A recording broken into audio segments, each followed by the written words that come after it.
Welcome back to another special episode of the Art and Science of Difficult Conversations podcast. Today, we are doing something a little different. Over the past few months, we've had some amazing guests share their wisdom, personal stories, and strategies for navigating tough conversations.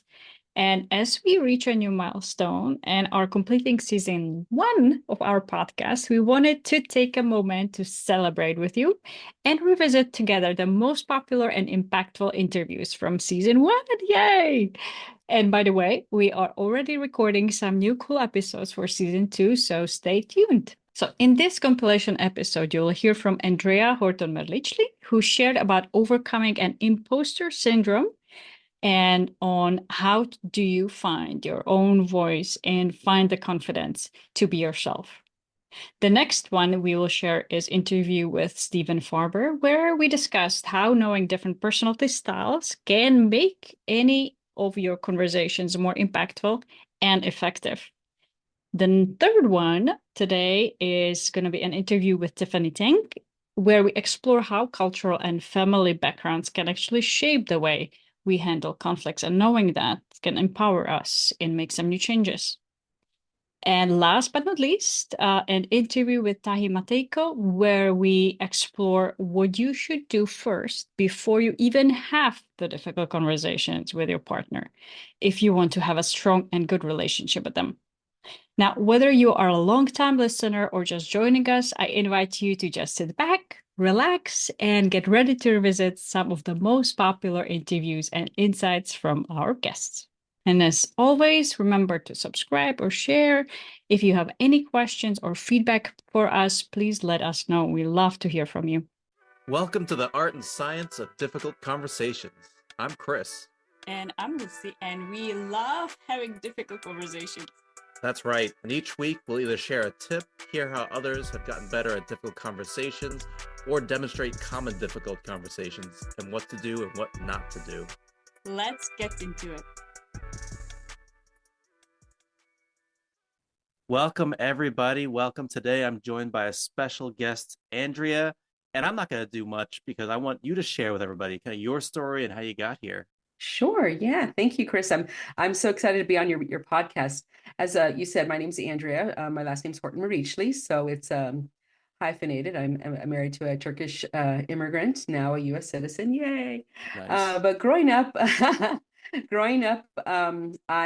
was raised in a multiracial household. My mother's a Mexican immigrant born in Veracruz, and my dad is a U.S. born American white Anglo-Saxon male. And so I moved around a lot and got to get exposed to a lot of different types of communities and cultures. And that was very eye-opening to me as a young child. And it allowed me to just welcome everybody and be open to meeting new people, different types of people that may not look like me. When my dad retired from the military, we moved back to Texas. My parents got divorced, and my mother raised us three kids in a low-income neighborhood.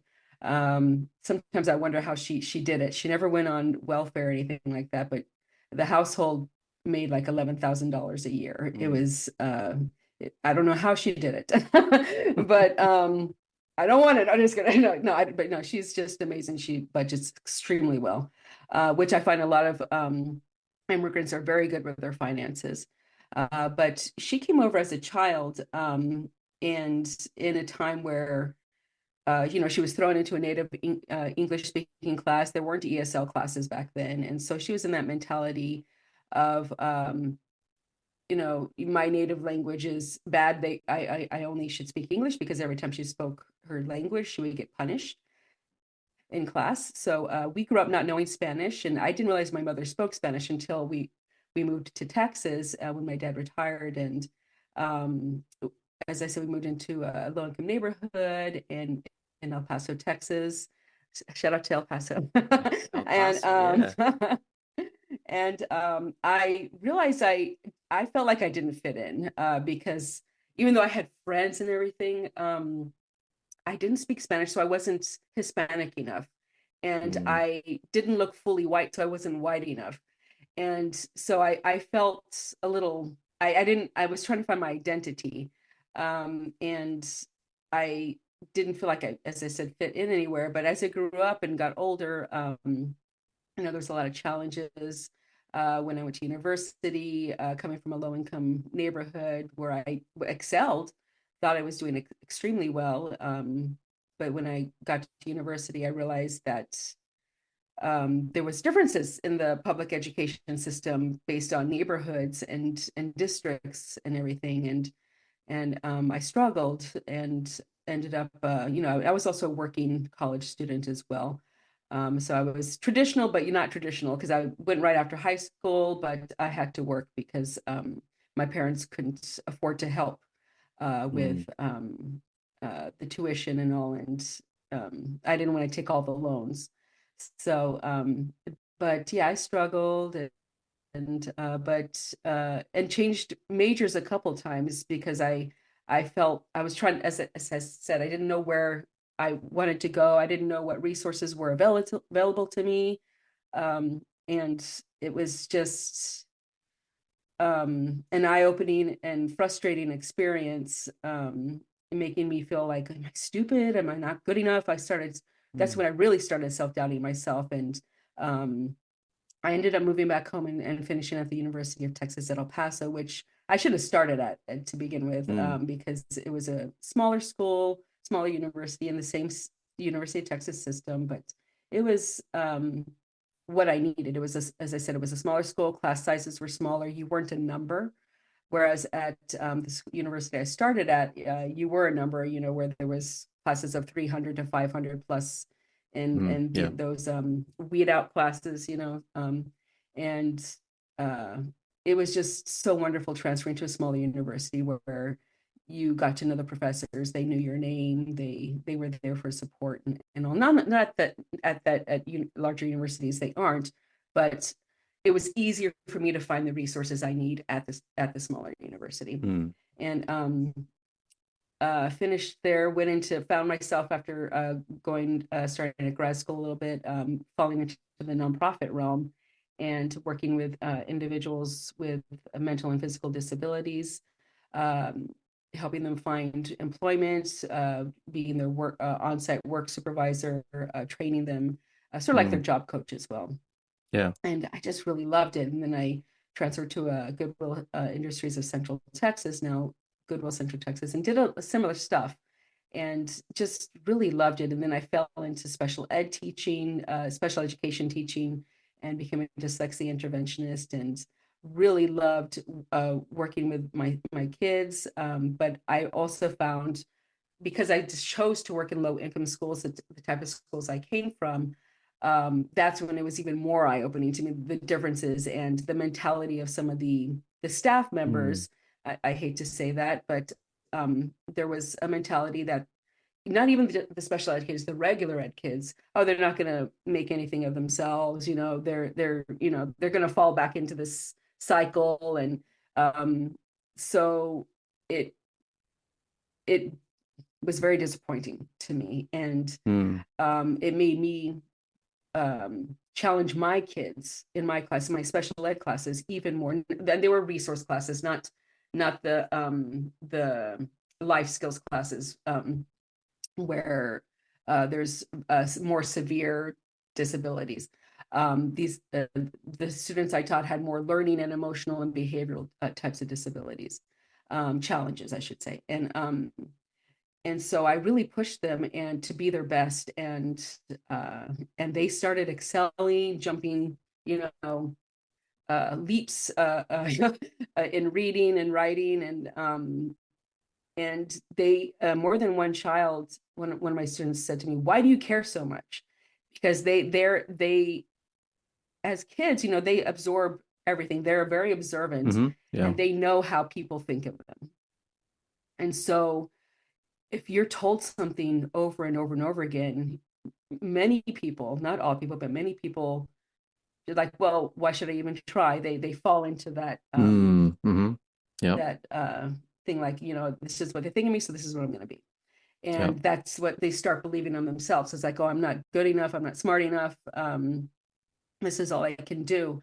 And so I wanted to break that. And so that's what I started doing with my kids. And then I moved to Turkey after that and taught English as a foreign language and did the same things there. Even though I taught at private schools there, there was a lot of students on scholarship. So I worked with them and helped them. And then I moved back to the States and fell into workforce development again, helping individuals low income. And then when I moved to Pittsburgh, I fell into the Literacy Council, and I was the first service coordinator on an immigrant services grant that helped immigrant and refugee households get connected to services that to help them become more sustainable and all. And then I was also the career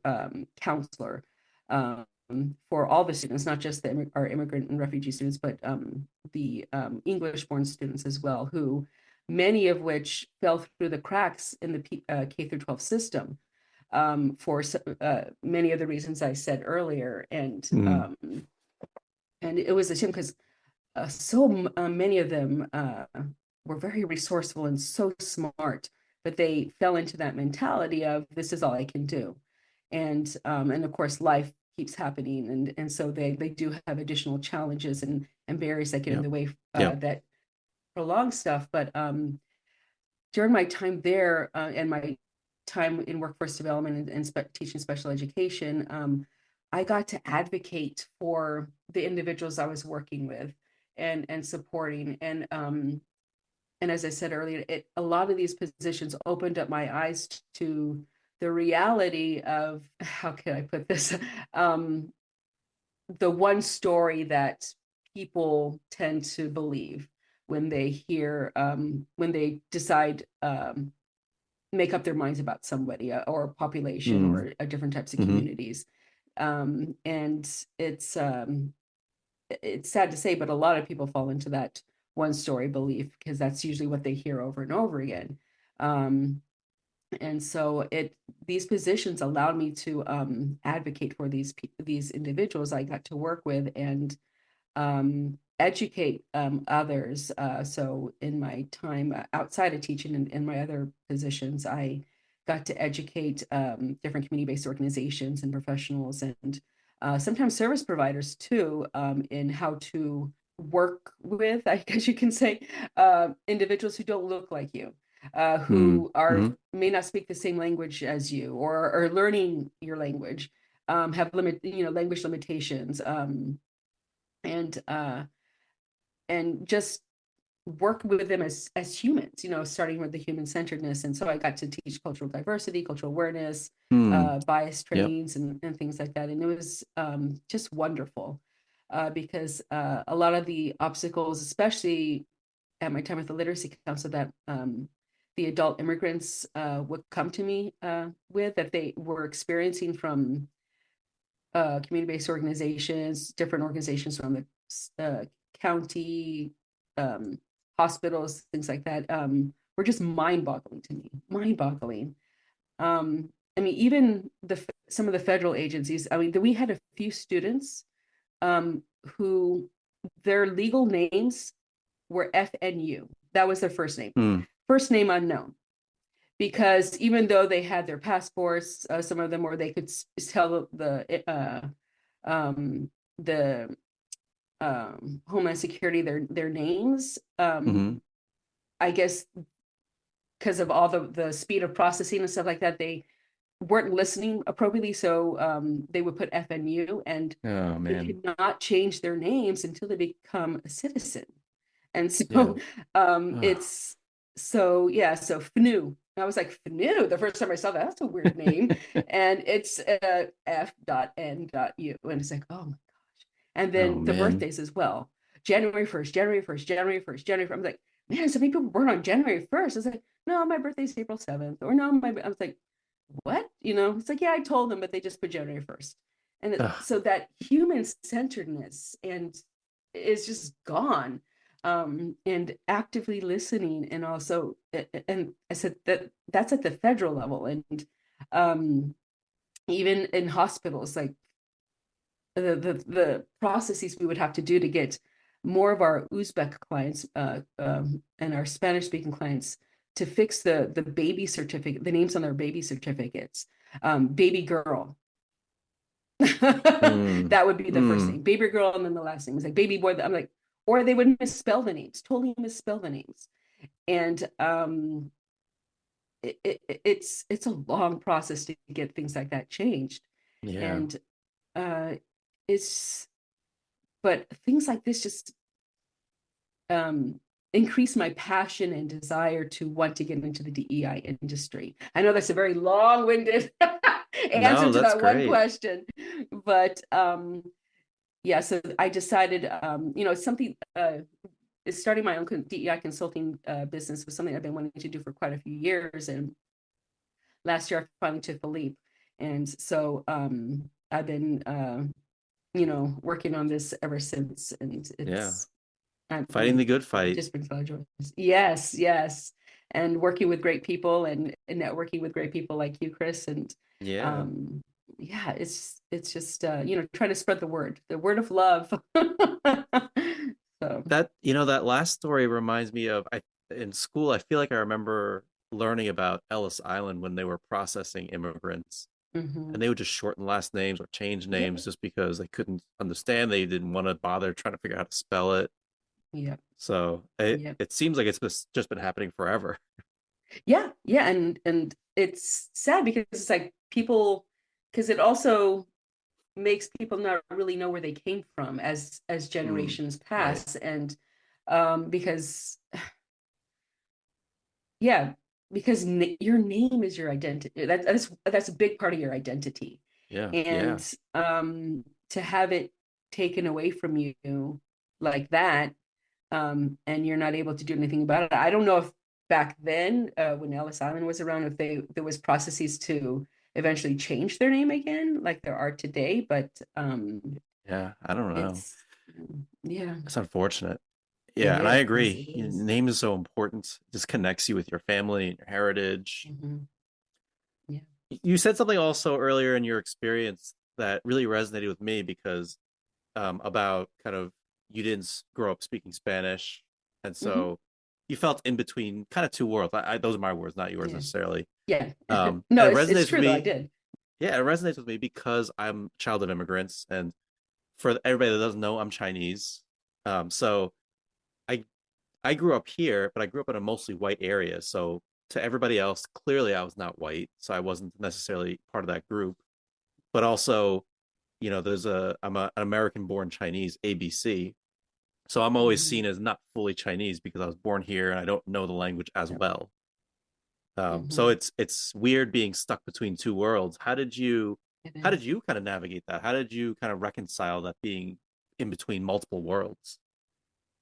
Um, I it took me a while, I'm not gonna lie. Probably Yeah.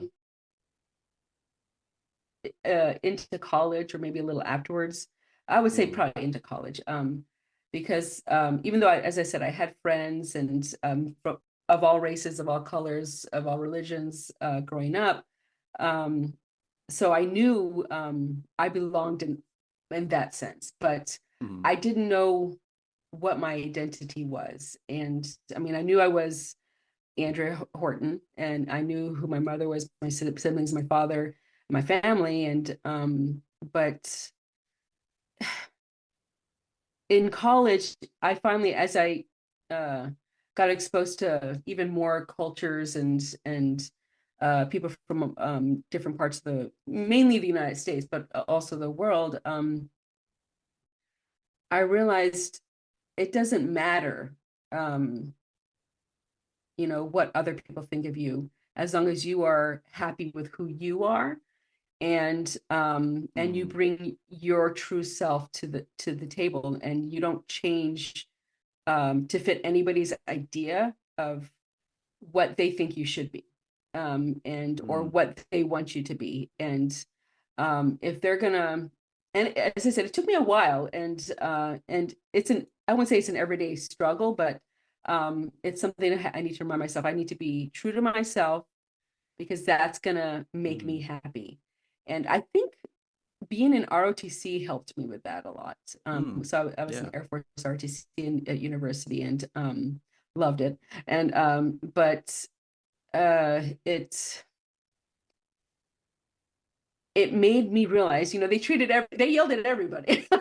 Yeah. Everybody had to exercise, everybody had to show up, everybody had to do their duty. And they didn't care who you were, how tall you were, how short you were, what color you were. They didn't care. You were the same. And I think that really helped me. And it also allowed me to gain friendships as well, but it's even more friendships. And it gave me it helped me build my confidence, because growing up I did have low self-esteem, and it's something many people struggle with, self-confidence. And even today, many people, if not all people, self-doubt themselves, like am I good enough? Are people gonna show up? Are they gonna think I'm smart enough? I mean, even very successful people think that. And it's something that you just have to kind of push to the back of your brain and just continue showing up and do what you do and be your authentic self. And but it did take me quite a few years to feel comfortable doing that, because I wanted people to like me. I still want people to like me, but I wanted people to like me, but I want them to like me for who I am. Yeah. And not everybody is going to, Well, I like you for who you are, Andrea. Thank you. I like you too. I don't want to skip over that, because I think it's important, because you're right. A lot of people take forever or a long time to get that confidence in their authentic self. Yeah. It didn't take it, for me, it took until grad school and a little bit beyond grad school to get comfortable with that. So I'd love to hear your process. How did you get more confidence in who you are and your identity? I want to say it was probably when I transferred universities back to my hometown of El Paso. Because at the larger university, I'll just say UT Austin, which is a fabulous university, I struggled. Even though I was enjoying my time there, I was struggling. I didn't know where to go. I felt not good enough, not smart enough. And I knew I wasn't, but I was starting to, since I was struggling so much, it was starting to creep in more. And it was like, you know what? I just need to go back home, because I was also working a lot and I was exhausted. And it was just trying to balance that as a kid, because I started university at 17. So it's trying to balance that as a kid, being off on your own for the first time. And you're in that mentality where you're comparing yourself to everybody. And it wasn't healthy, and it was taking its toll, not just on my mentality, but on my grades, on my I wouldn't say mental health, but yeah, pretty much mental health, because I was not feeling good about myself. So I moved back home, sucked it up, moved back home, because nobody wants to go to their home university, which is why we ended up leaving. But I ended up loving it, as I said earlier. And I found myself, because that's when I realized not everybody learns the same way.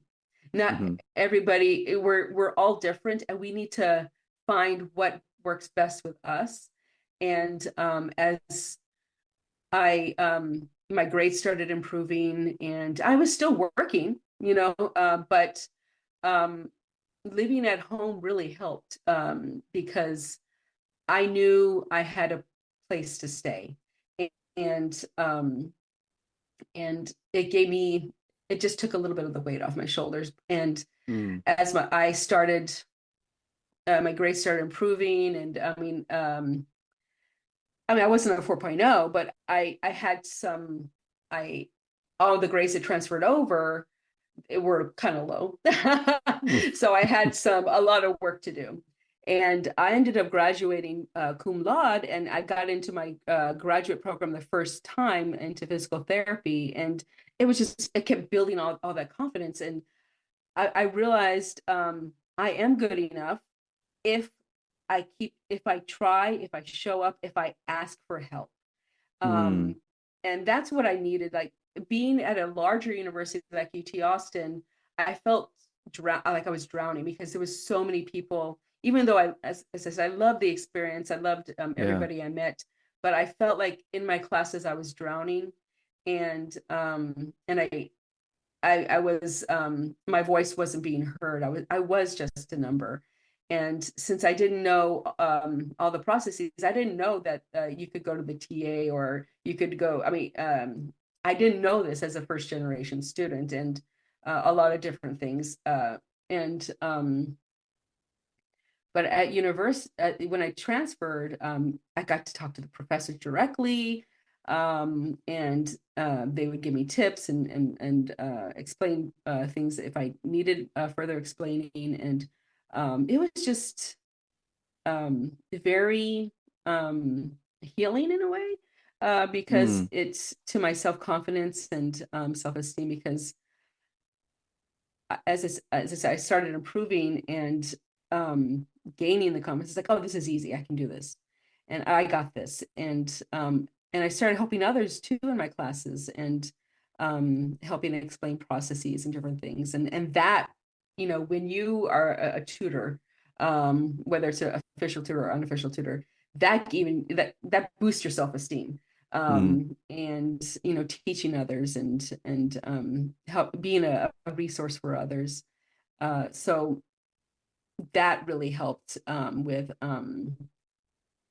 improving my self-confidence and self-esteem and all, and knowing who I am and how I learn, and that was my main thing, like not feeling stupid anymore, Mm. and knowing that I wasn't, but not being able to not feel that way, and realizing that everybody's different, everybody learns a different way, and there's all these different resources for everybody who learns different ways. And it got so bad at UT Austin. I mean, I had severe test anxiety, and I should have realized that at high school when I got a nosebleed in my SATs, and I was out for Mm. it was in the verbal section. I don't know if you know, remember the analogies way back when. Yeah, yeah, yeah. And I was in there for probably like 20 plus minutes. And that was because that was the section I was really worried about. And in university, at UT Austin, I would go blank during finals. Processes that I learned and I knew the night before, I couldn't remember 1 + 1, Oh. and it started affecting my stomach, and so I would run around. I mean, in a building, I remember it was calculus, and I was in it was in a building that I had classes in. I knew that building, and I had to run out of the final in the middle of the final because I needed the restroom. It was that bad, and I could not. I was running everywhere. I could not find the restroom, and I was like, "Where am I? I mean, I was just. That is like really bad test anxiety, Mm. Yeah, and yeah, for sure. it made me feel even at that time inadequate, and it did take its toll on my self-esteem at that time, and of course my grades and everything. But yeah, moving and realizing what I needed really helped, and not realizing at the time when I was doing it, but after the fact, it really helped. Right. Um, It's with so how I felt about powerful. myself. Your story is so powerful because I don't know if you're thinking about it as you're talking, but I see so many parallels to even just the conversation we had on your podcast around Mhm. creating an inclusive environment and psychological safety Yeah, in a workplace because it seems like it's yeah, very similar themes of creating a yeah. safe space where people don't feel like a pressure to Mhm. perform or put on a Mhm. facade. People Yeah. were a place where people can get those wins and feel Hmm. successful and get feedback and feel competent in the work Yeah. that they're doing. Yeah, I agree. I mean, and it is very important for organizations to know that every employee is different. There isn't one mold. Every employee needs, I wouldn't say a different might need a different onboarding style when it comes to learning the task specifics of their job, not outside of like the educational skills and stuff that they should know when they come in, but organizational specific stuff. So that's why mentorship is so important in organizations, and EAPs, having those employee assistance programs that encompass financial assistance, financial literacy, therapy, and so many different things. I mean, you can put so many different resources in an EAP department that are accessible to your employees, your teams, because they may need it at one point in their life cycle in your organization. They may need those resources, and them knowing that it's there helps to alleviate some of the stress on them as well. But it's just important for organizations and leaders and supervisors, managers to know that your team members are all different. They're all going to need different approaches to your leadership style and training and all. And so that's why it's good to be a servant leader, an inclusive leader. Get to know, not on a personal level really, but get to know your team members. Walkthroughs, like, but not official walkthroughs, but just say hello, good morning to your team members. Ask it, how's your partner doing, or that's such a beautiful picture. Is that your daughter or your son or your brother, your dog? It's like, get to know them a little bit on a personal level, because it'll let them know that you see them, and you value them as a person, not just a team member, but as a person. And they'll start feeling a sense of belonging, and you're laying that foundation for trust. So if they ever do need help with something, they will feel more comfortable coming to you or disclosing something in a one-on-one, which leaders and managers should be having, if not weekly, at least bi-weekly with their every individual team member. So but getting to know them a little bit is going to lay that foundation, and it is going to let you realize what their style of working is.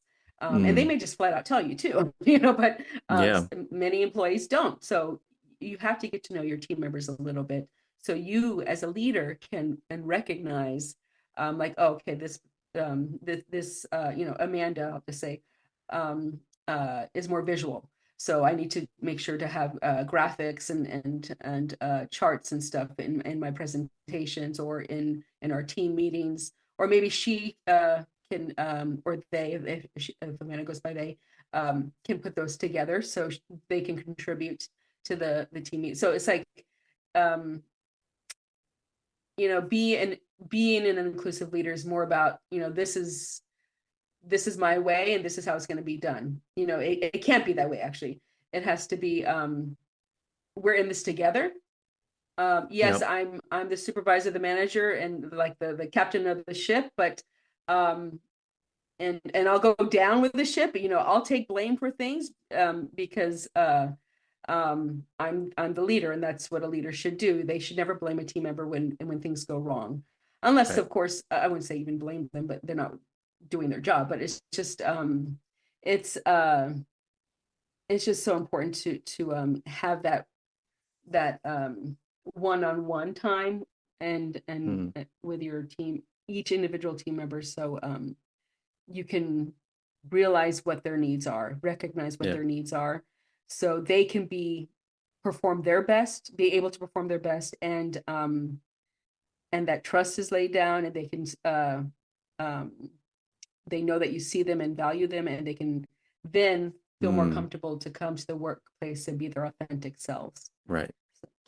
Yeah, and I think you're right, spot on, right? That's the essence of creating an inclusive environment. It's not just about, using the right pronouns, or language, like that's helpful. Those are all like nice things, but that there are means to an end of actually creating a space where people feel welcome, which was so important for you to find your identity and feel comfortable and Yes. confidence, right?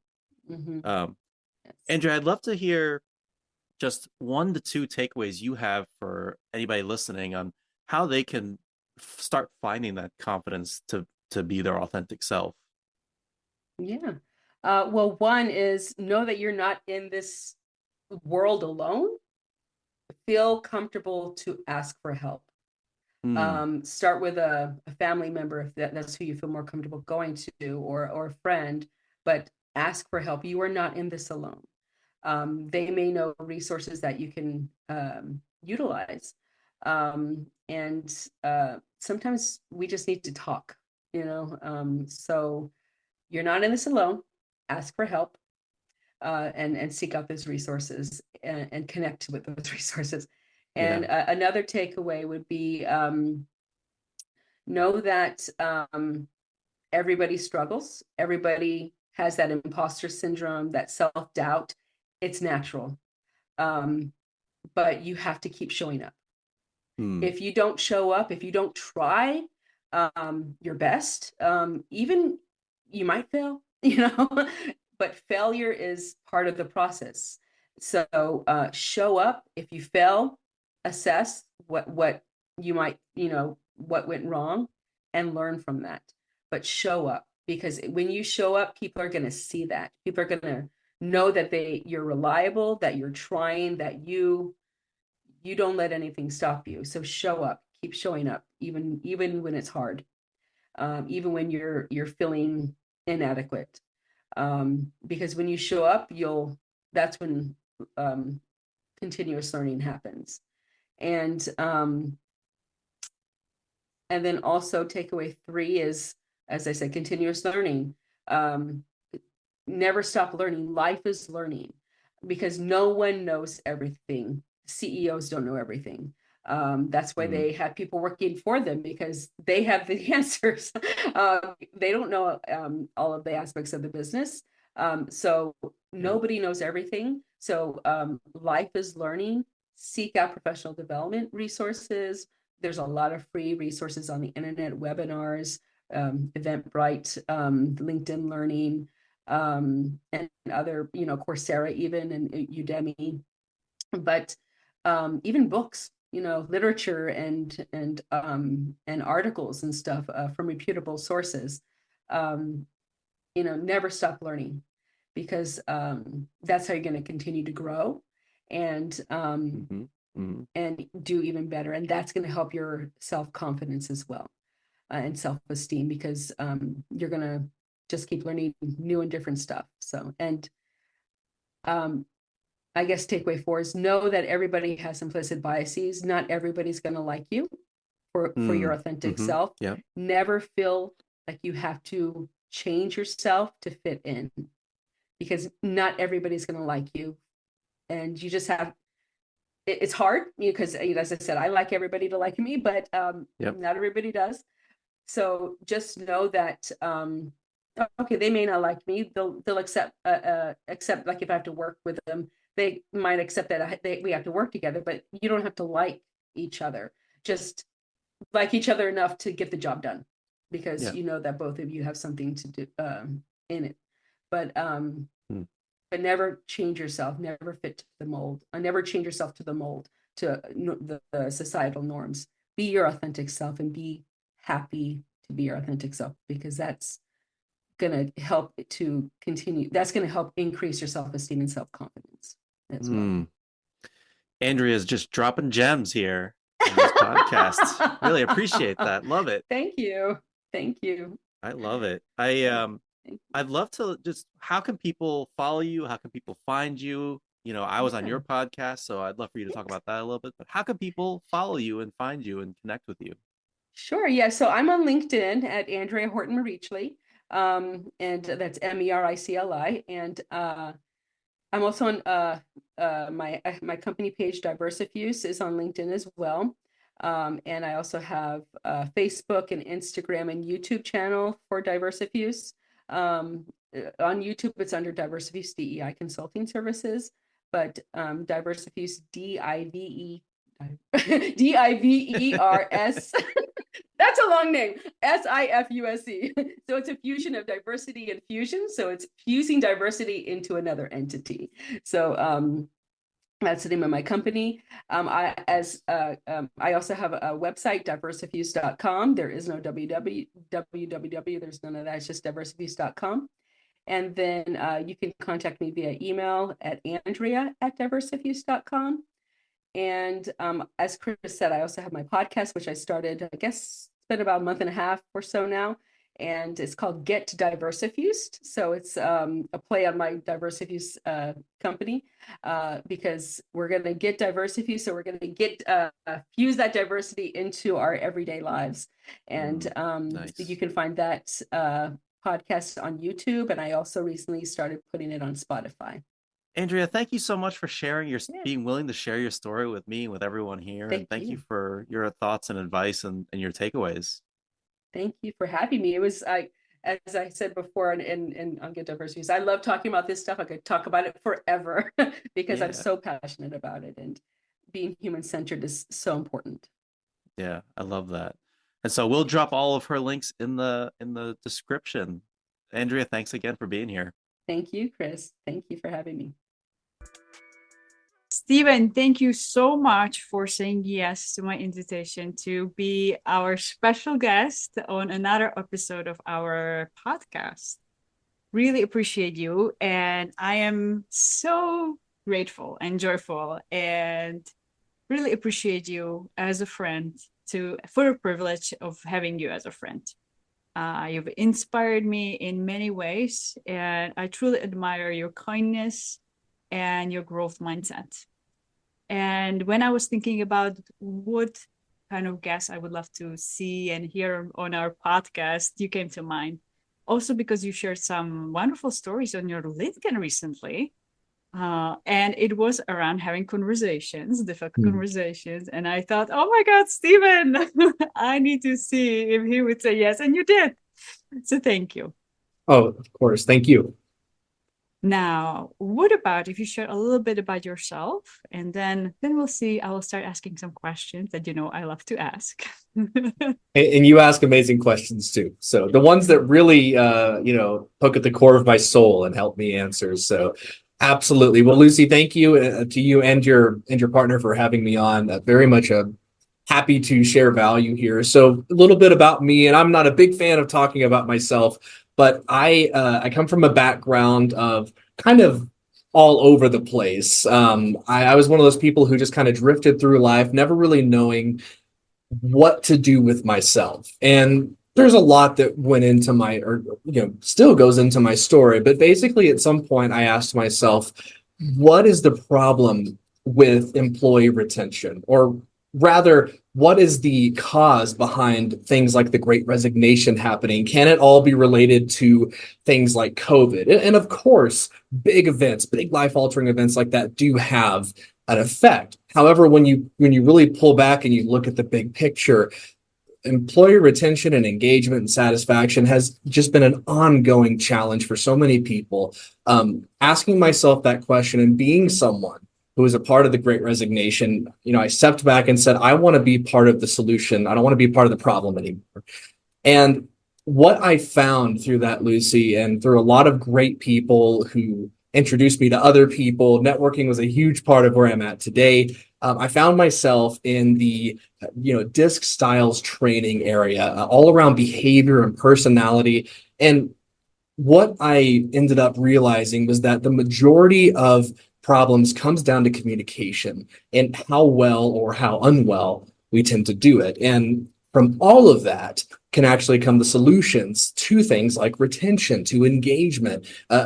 That is to say that the solution is so much more simpler than the right benefit or your right working hours or days. It really comes down to communicating from me to you in a way that you actually feel heard and understood, and vice versa, so that we can innovate and grow and be, happy and satisfied together with where we work, and not just at work, but also at home. taking these ideas and behaviors home so that the person you're talking to, who may be your exact opposite, like my wife, you stop seeing as the core of a frustration and instead your partner in innovation and creativity. So there's so much with that. That's where I'm at today, and I'm currently vice president here at Take Flight Learning. And what I do is really just help get the word out there that communication can be as simple as knowing which bird you are. So with that, I'll turn it back over to you. You, Steven. And there's so much gold in there. Just hearing you, you touch a little bit on your professional journey and being part of the Great Resignation, and then wanting to actually look for solutions, and also finding solutions through the communication and how to make communication better, be it in the workplace and bringing more of the human aspect, sounds like, into the workplace, having conversations where we can understand each other, where we are coming from. And you also mentioned that with your wife, communication. So it also, having these conversations is important both in the workplace and in a personal life. Mm-hmm.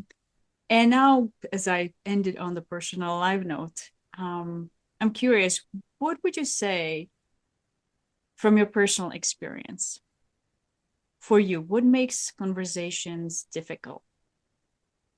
From my personal experience, I would say what makes conversations difficult and different is just the fact that not everyone is exactly like me. The very idea that we're not the only person living in our own world and everybody else is just let me back up. The way I like to describe it is like I used to be really big into video games, and I still like to play them. You have these people called NPCs, right? They're non-playable characters, and they're just there to create atmosphere to the game. You might have somebody who's a merchant at a store. You might have somebody who's a king in a castle, but these people are just there to enhance your experience. I feel like we are in grave error when we start to think that is the way the world is. And we don't realize that every person we see is not this non-playable character. They are, for all intents and purposes, the main character of their life. They are living this immense experience. They have these problems and challenges and good times and bad times, all of these things within them. So I'd say the most difficult thing about communication is realizing that we aren't that other people exist and they don't think the same way that we do. And that's not a bad thing. I'd say that's kind of the big part of it. And realizing that communication by itself is kind of an amoral thing. Just because you communicate one way does not mean that somebody else communicating a different way is bad. It's just different. And there's more opportunities and strengths you would find in that than anything hindering. Wow, that's a cool definition. And I love the analogy with the video game.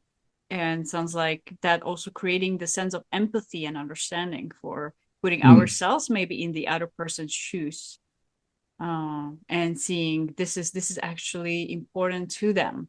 That's a different style and doesn't mean that it's bad. And a different opinion doesn't mean it's like not a morally wrong necessarily. Absolutely. In your family background, what would you say? Was it easy to have these difficult conversations with the family members? Did you talk with more ease about difficult topics, or was it more some taboo topics there too? A little bit of everything. So I'll say with my family, I grew up, and I'm not sure if they would see things this way. I'm going to be very careful. If for some reason they end up seeing this, nobody here is on LinkedIn, but wherever they'd see it elsewise, this is all meant just as a statement of fact. But my whole family are very extroverted, very energetic people. My mom, my dad, both of my sisters, I would say they are in the personality world. They're what we call parrots. They're very interactive, very positive, very enthusiastic. And they're not all the same. They each have different shades and intensities of that. However, I was the only person, and still am not a parrot. I am the exact opposite. I'm what you call an owl, very, very withdrawn, analytical, very data-driven. I'm a classical introvert, if you will. non-social and very, it takes a lot to get me out somewhere. So growing up, I often had the impression that I was holding everybody else back, that I was making things less fun, that I was kind of a drain on everybody's energy. And more than a few times, I was even told, I would say there was a period in my life where I moved away from home. And when I came back, I was a little more in touch with who I was. And I remember being told multiple times, like, you used to be a lot more fun. You used to enjoy these things. And that hurt at the time. Now I've come around to understanding exactly why they saw that, because they saw somebody who was trying their very best to fit a certain mold that he saw every day. Whereas I realized, oh my goodness, that's not actually who I am. I'm going to be more myself. And what that did for our conversations, and they were always difficult because I felt like I always had to muster as much energy as possible just to hold a conversation. Even something like this is not extremely charging, but with people who are constantly extroverted all the time, it was really tough. So it was just difficult really to be myself, and that was the hardest part. It's hard to have a conversation that's honest and open and authentic when you feel like you can't actually speak from the heart. You can't speak from who you are. And I will say now, my family, I've introduced them to personality styles and the birds, and I think they're coming around. They kind of see it. It's one of those things where you can't deny. It's objective truth. You just get it. And they're just like, oh, okay, well, I never saw you that way, but apparently that's who you are. So the conversations are still tough, but they're coming around. They're better. So I hope that made sense. Yes, it did. And really, thank you Yeah. so much for being vulnerable here and going there and sharing. And I think that also gives hopes to all the other introverts here. And I also hear some of my clients, Lucy, I'm really introverted and I'm really uncomfortable speaking up, or, public speech. I would never be able to do that. And look at you. Thank you. Really appreciate you for sharing as an introvert coming here on the podcast and kind of improvising here based on the questions that you didn't know I would ask with specific questions. So really acknowledge you. And it shows your growth potential. And I would say it can also give hopes to all the other introverts here who are being challenged in having those conversations. And can I add something? Yeah, please. I will say, just to that note, let me yes and with you. Just because you're introverted does not mean that you can't do anything like public speaking or keynoting or podcasting. It is a significant stretch for someone like me, or we like to call it a flex in the personality world. You have to flex a little harder to get there, and it is draining, but it is a skill that you can learn. And I would argue it's even a skill that you can turn into a charging activity over time. May not mean that you can completely change your personality. I don't know if that's something you'd really want to do. Being an introvert is not a bad thing. Being an extrovert is not a bad thing. However, like you said, there's plenty of hope for people out there like me. It just takes practice and really studying people who are good at it, seeing how they do it, and learning those skills. And I would say that just because something's a skill, or just because something's easy for someone else, does not mean it's not a skill. And that is kind of the final piece, is realizing what is, just because, my mom, for instance, has no problem speaking up about anything. That is a hard skill for me. Just like in that LinkedIn post where I wrote about getting my order wrong, and my wife went in there and got everything fixed and was very kind, and that I could not have done. Well, I could have. It's just very hard to go in and say something's wrong because I don't want to disrupt the status quo. But it was easy for her. It's a skill that I can build. So yeah, that's that. So it sounds like really you're bringing that area of practice and kind of awareness and really studying and the knowledge. So it sounds like the path to improve our conversations. And that's also one of the reasons we have this podcast, to really support all of us in having these difficult conversations. And you're bringing another aspect of really what can make these conversations difficult is actually for introverts, that just speaking can be difficult and draining. Even public speaking can be draining. What would you say helps you you've mentioned that you can make them even more charging, these experiences. What would you say supports you? I would say there's a couple of things, but probably the main thing that I do, and this is actually something I learned from you, Lucy, so I appreciate you. But taking the time before things that I know will be draining to actually do a lot of mindfulness, really centering myself, and I've heard it called arriving to where I'm at, and just being here and letting, I guess being actively present. And there's something that happens in the brain where and this is something as an introvert I've had wrong my whole life. I thought to be rested, you have to literally do nothing for a certain amount of time. It's actually not good for recharging. So, but to be actively present, I found really, really, really helps me calm my nerves and be ready for this. And I also have a rule that I've recently implemented and have always tried to do something like this, but I prepare for something so much and I shut it down. And for instance, like something like this podcast, I set aside an amount of time. This is what we're going to talk about. I make sure that I know a couple of things I could have, but I don't focus on that the rest of the night. I shut it down, I leave it alone, and then when it comes to it. So just being very measured, protective, and setting boundaries around my time, especially before I do something that is not easy for me. And then the final note is having a lot of grace and compassion for myself, because I never feel like things go great. That's just kind of something I drilled into myself over time. It's not a great habit. It's something I'm working on, but I just kind of I acknowledge the voice of the critic and I let it go. And I think about, what are some great things that came from that? So those are just a couple of things that work for me. I wouldn't say there's one, this is the thing, but just understanding who I am, understanding that it's going to be a big drain, and then giving myself some time to rest and be compassionate about it. Love that. So it really sounds like that understanding, not just of how others operate, but also understanding yourself and kind of accepting yourself the way you are, rather than judging. Mm-hmm. And another aspect of difficult conversations came to mind as you were talking, kind of the conversations we have with ourselves that could be also challenging. So, and sounds like there is the critical voice that all of us are having, mm-hmm. and there is also the compassionate voice. What would you say might be either easy or what would support you in having that self-compassionate voice? So really giving myself, and there's a couple ways you could do this, but giving myself space between my thoughts is, I guess, the way I would put it. And this is especially important if you're an introvert and you're intensely intellectual.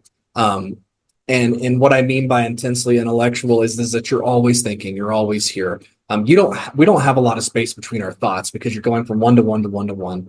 And it could even be more difficult. You could have ADHD like I do, which means your thoughts are going from one to up here, down here, up, all around, and there's just not a lot of order to it. And the first thing I will say is what supports me is accepting that, hey, that's okay. It's okay that it's easy to get scatterbrained, but that doesn't mean that it's okay to stay there. I kind of allow myself to accept this is okay. And then I take some time to really just be present and allow the right brain to activate. And then I kind of create a gentle plan for where I want to go versus where I'm at.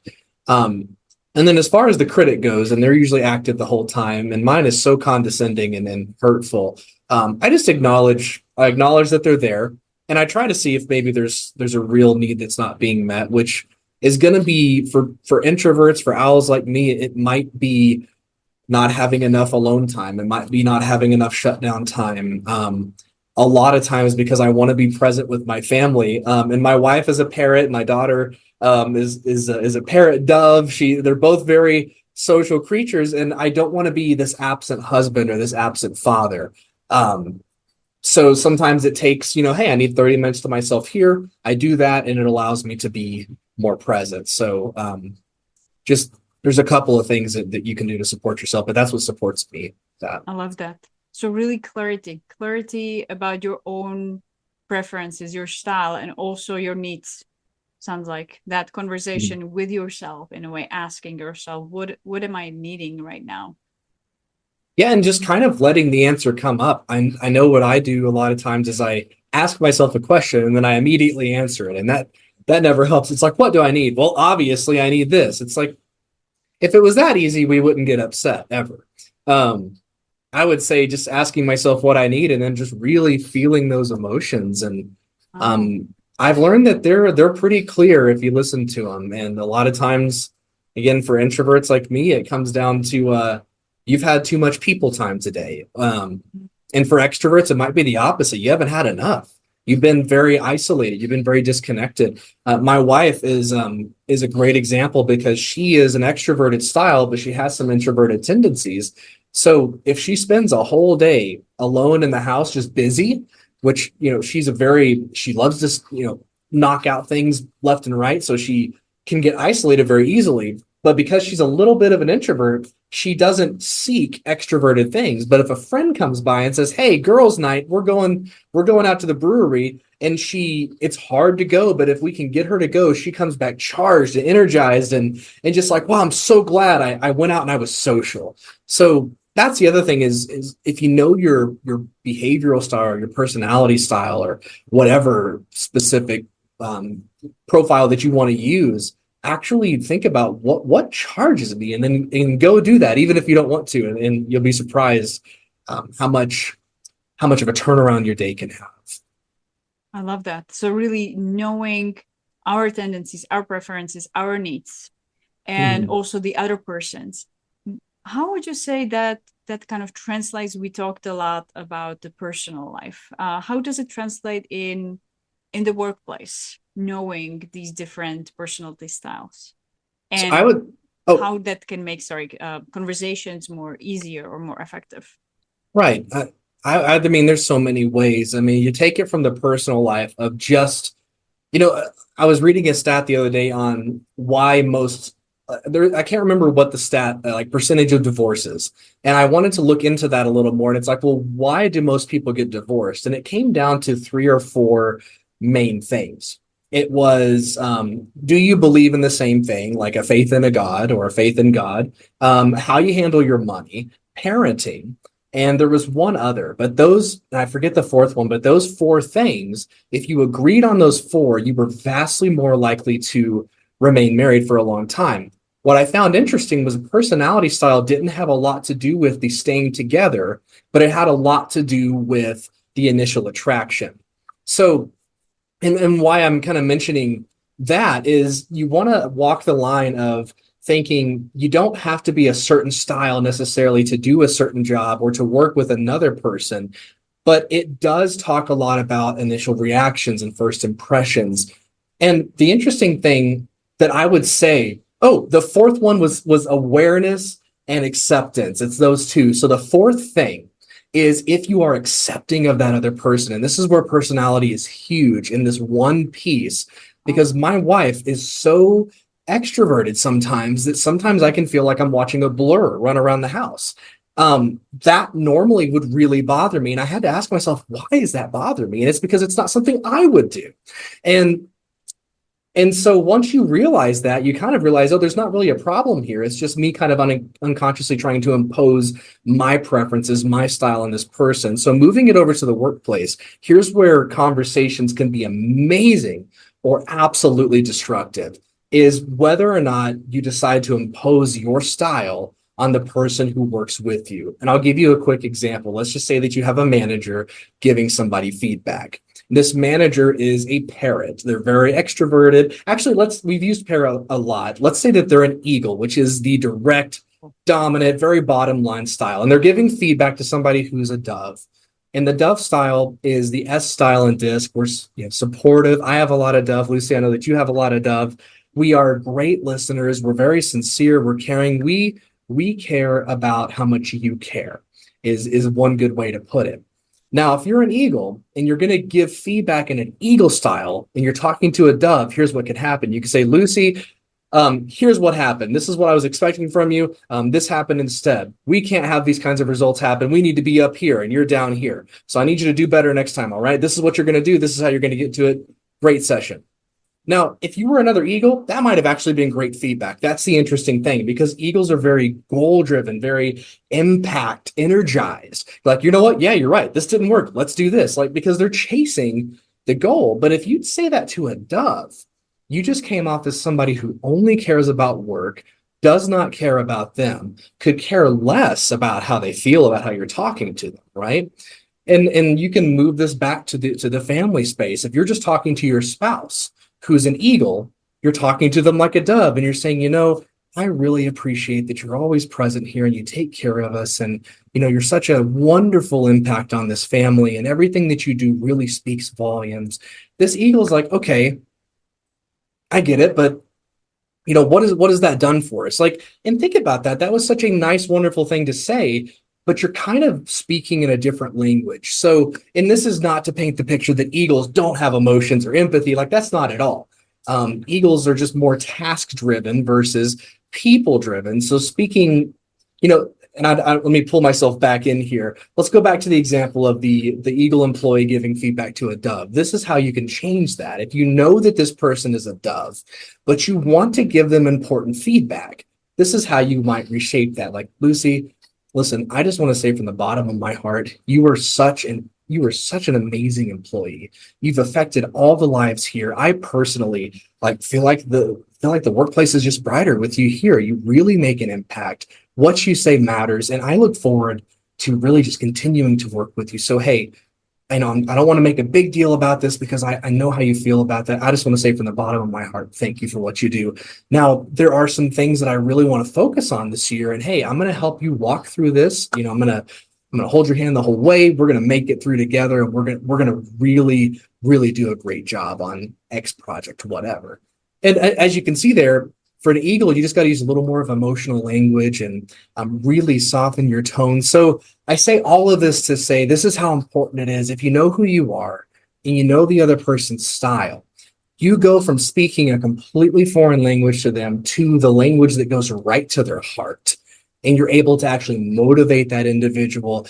That individual feels heard, all of it. So I would say, and then you can take it even beyond that and really think about who's on your team. You may have a team of all parrots, all eagles. It may be a mix of every style.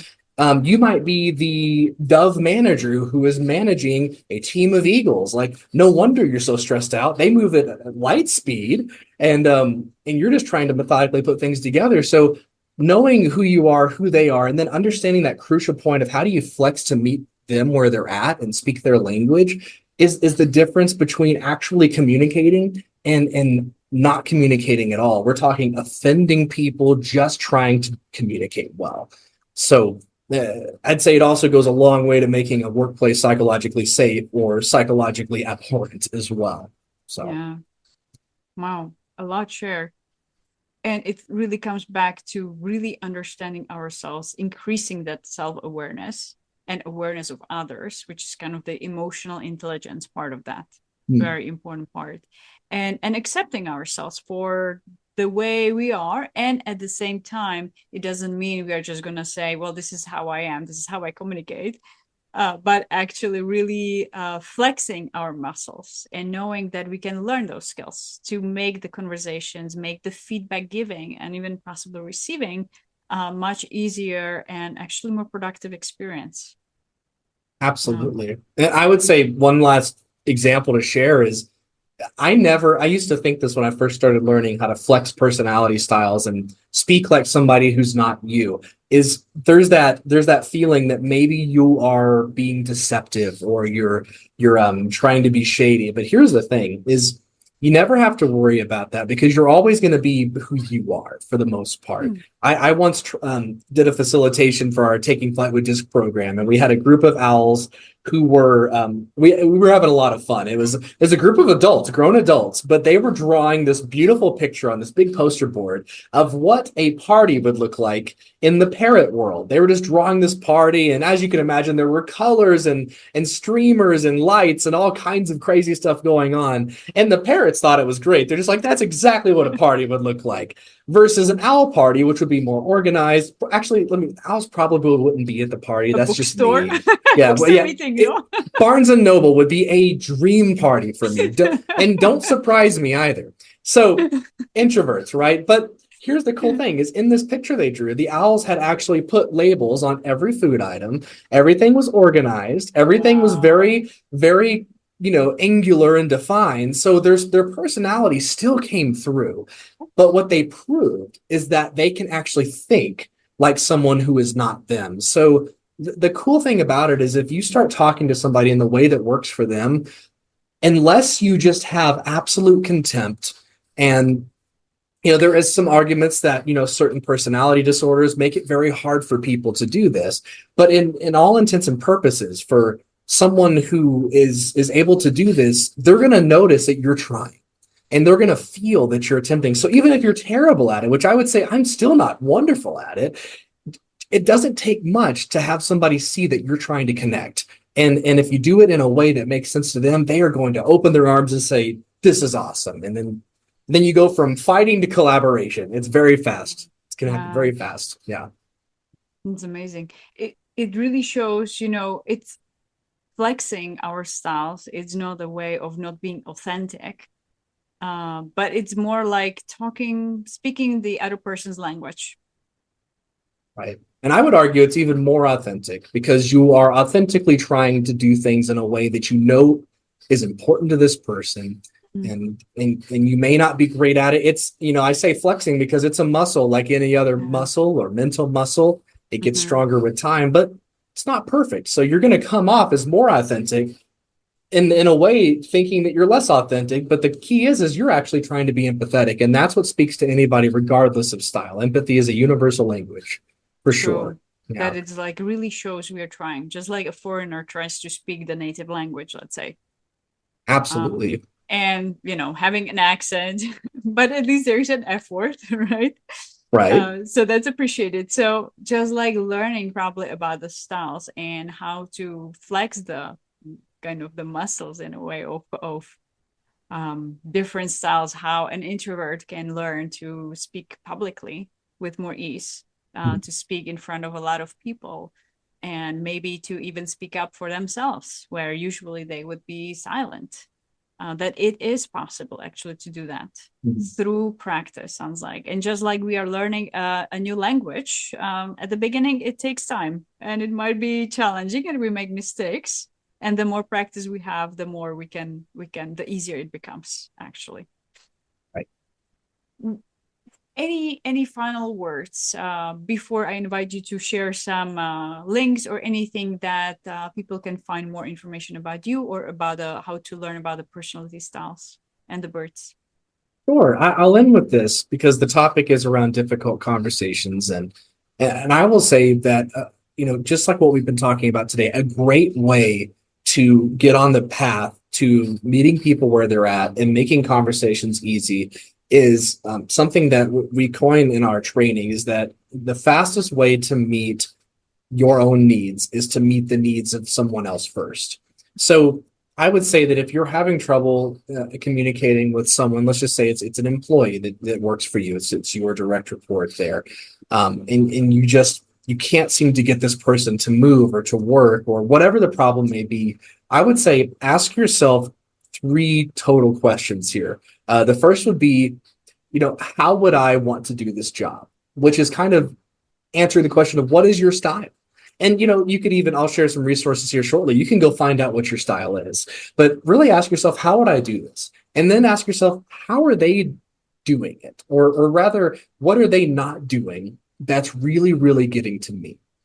And then from there, I would try and draw the final conclusion of, and you'll find it's very easy to do this, is you'll be able to start seeing how that person is different than you, and you'll stop looking at it as a blatant act of disrespect. And what I mean by this is there was another instance where we had an Eagle CEO who could not get someone to do work, and the CEO was actually very self-aware. He knew he was an Eagle, but he just did not know the style of this other person. But all he did know was that he gave him this big project, full confidence, The person had proved themselves time and time again, but they were taking a really long time this time. They had missed multiple deadlines. And we asked the CEO, how does that make you feel? And he's like, absolutely disrespected.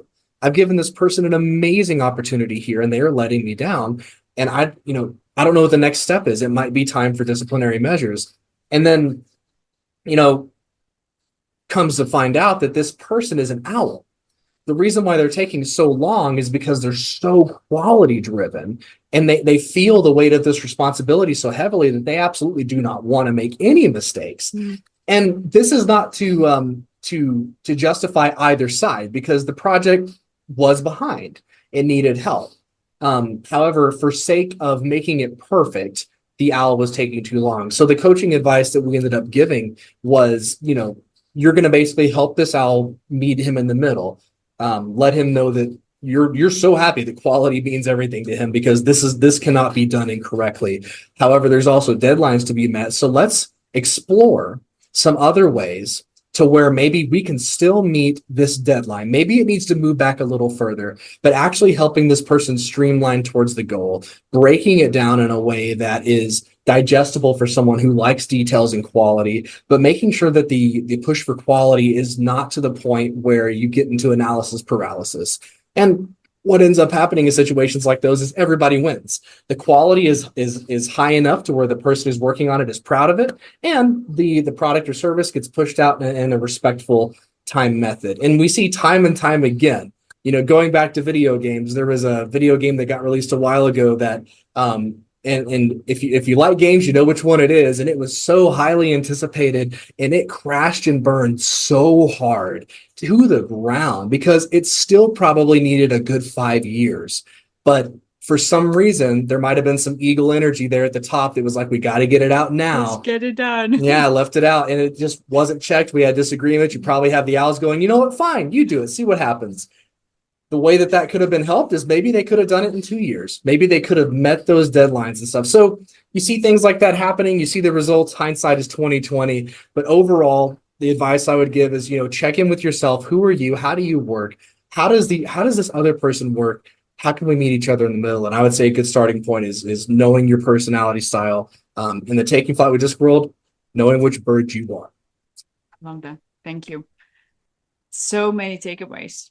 I'm hearing really how to also balance our own strengths, because each personality has different strengths, and how to balance them out so it's not overused and abused by our personality styles, because there are wonderful things about each of the personalities, and kind of really communicating together how that awareness can help not just our own well-being, but also really even the bottom line of a company, kind of, the productivity, communication, and also can help keep the marriage alive.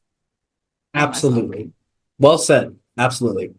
Thank you, Stephen. Thank you so much for your time, for sharing your wisdom and experiences and tips with us. How can other people reach you?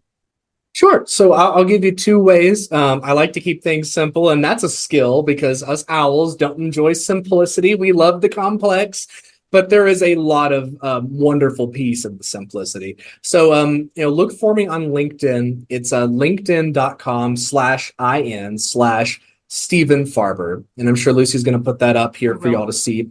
And then you can also check us out at www.takeflightlearning.com. Those are the 2 best places to reach us. If you want to reach me more personally, I'm on LinkedIn all the time. Just shoot me a message. More than happy to share insights and just get to know you. Thank you so much, Stephen. It's been a joy. Thank you.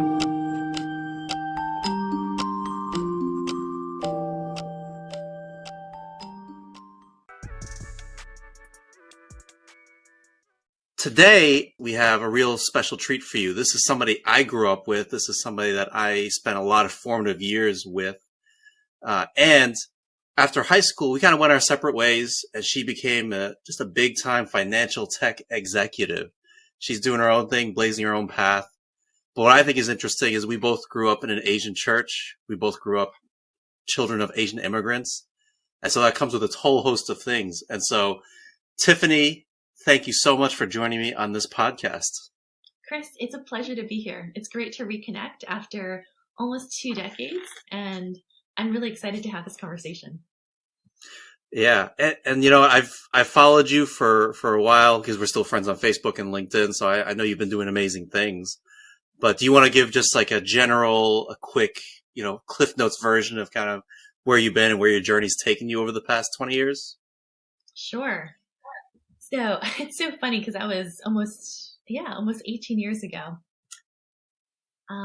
After New York, I moved out west to California, went to Stanford undergrad. I was actually a neuroscience and psych major because I had this question of how do people make decisions? How do people think?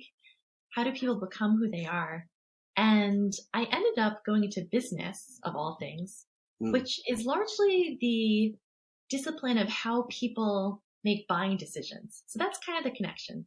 People sometimes ask me, how did you start in psychology and end up in business? Along the way, I realized that I didn't have the skills and tools I needed to have hard conversations growing up in the family of origin and cultural origin that we did. I think we grew up in these contexts where you weren't supposed to have big emotions, you weren't supposed to have the bad emotions. And what it meant was I ended up in the business world without some really key skills of how to express anger in a productive way, how to give feedback in a way that wasn't damaging, and how to resolve conflict.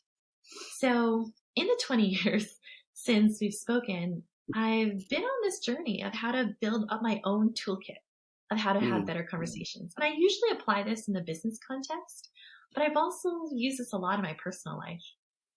I'll also note here that after college, I co-founded a startup, had an amazing experience growing that from 5 people to 250 people.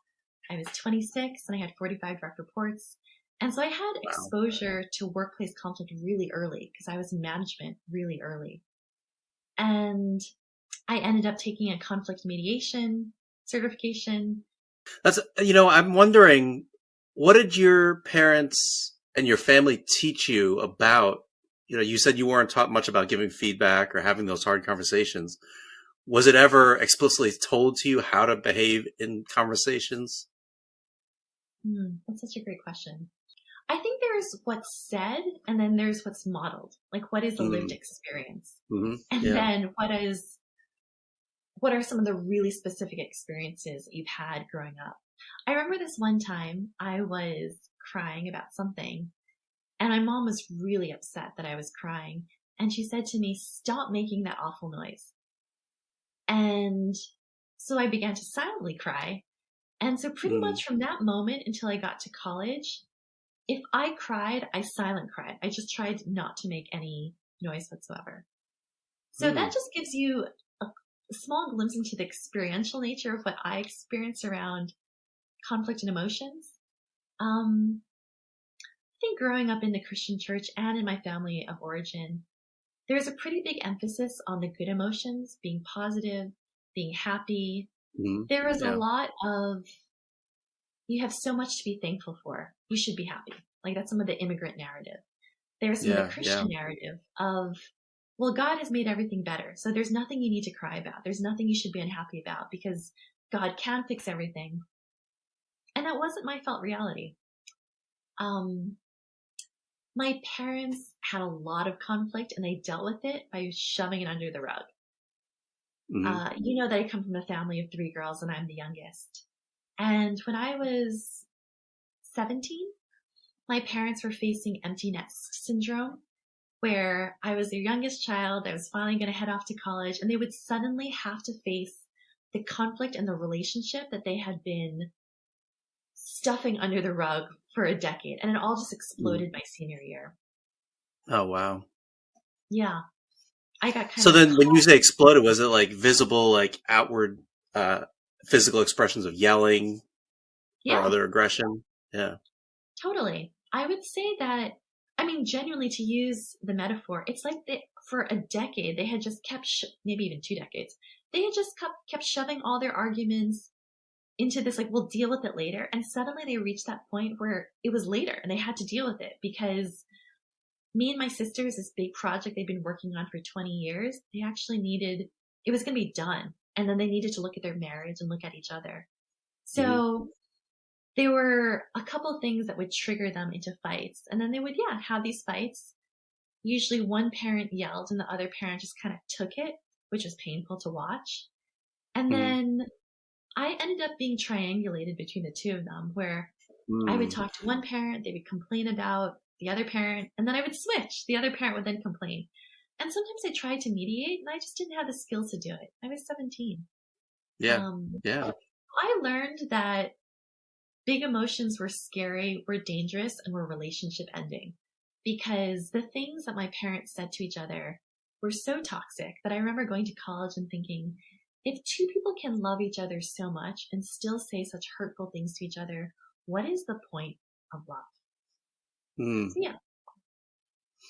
And did that impact your relationships with people, both friendships and romantic relationships? Oh, hugely. I've now spent a decade. I have a lot of therapy working on this. I was going to say, use triangulated. That's a therapy term. That's not a term people generally use. Yeah, very much so. I think when I first got to college, I had this real mask on where I was just trying to be the good girl, the perfect girl. And I even had friends who would say to me, Tiffany, you just seem so perfect. And I was like, well, yeah, that's the point. That's what I've been trying to do. But I didn't realize that it was a wall to being seen and to being known, and for people to feel like they actually knew me. Instead of being multidimensional, I felt really one-dimensional to them. So I felt like a lot of my relationships were pretty stunted because I couldn't actually let people come in that close. And at the first sign of conflict, I would run away or write off the entire friendship relationship as I just didn't let people get very close because I was worried about being either my dad or my mom. I was worried about being my mom and exploding on people with rage because I had pushed down my emotions so far. And I was worried about being the emotional punching bag for someone else. Yeah. So then what did you see? Did you experience any of that after you left? You went to Stanford. You went, far, far out of New York. Although now that I'm saying that, was that intentional also? Like you were trying to get as far away as possible? No, my intention was to be on the East Coast for school. And through a whole series of life events, I ended up on the West Coast. It would come up every time I went home. And going home became this triggering thing. I would sometimes feel anxious before I went home. Actually, even now, before I see my parents, I will feel anxious like 2 weeks before. And I have to remind myself that they are not the people they were. I am not the person I was. I have better tools and I have coping mechanisms.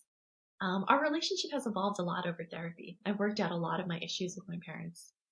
But yeah, every time I went home, I felt like I regressed to an earlier version of myself, or I would feel trapped and stuck again. You said also it impacted the way you led and the way you were giving feedback to people. In what way were you replicating that either too harsh or were you being too gentle or somewhere in the middle, I guess? No, that's a great question. I think that the way it showed up wasn't in terms of the tenor of the feedback, but I would wait too long to give feedback because I wasn't sure how to bring it up, or I was pushing it down, where you have when you have the misattunement or the disconnect or the misalignment, instead of addressing it right there in the spot in a way that was, simple, factual, I'd hold on to it and then they would do something else and they would just kind of build up in the same way than relationships. If you don't address something early on, it can build up and then suddenly you're making these big, broad character generalizations of, oh, this person always does this, or they're never doing this. So I waited too long to give feedback and it was because I was conflict avoidant. Around the same time that I was starting to manage and lead teams, I realized that I needed better tools for managing conflict and having hard conversations. And so I was lucky because it's pretty early in my life that I started seeking this out.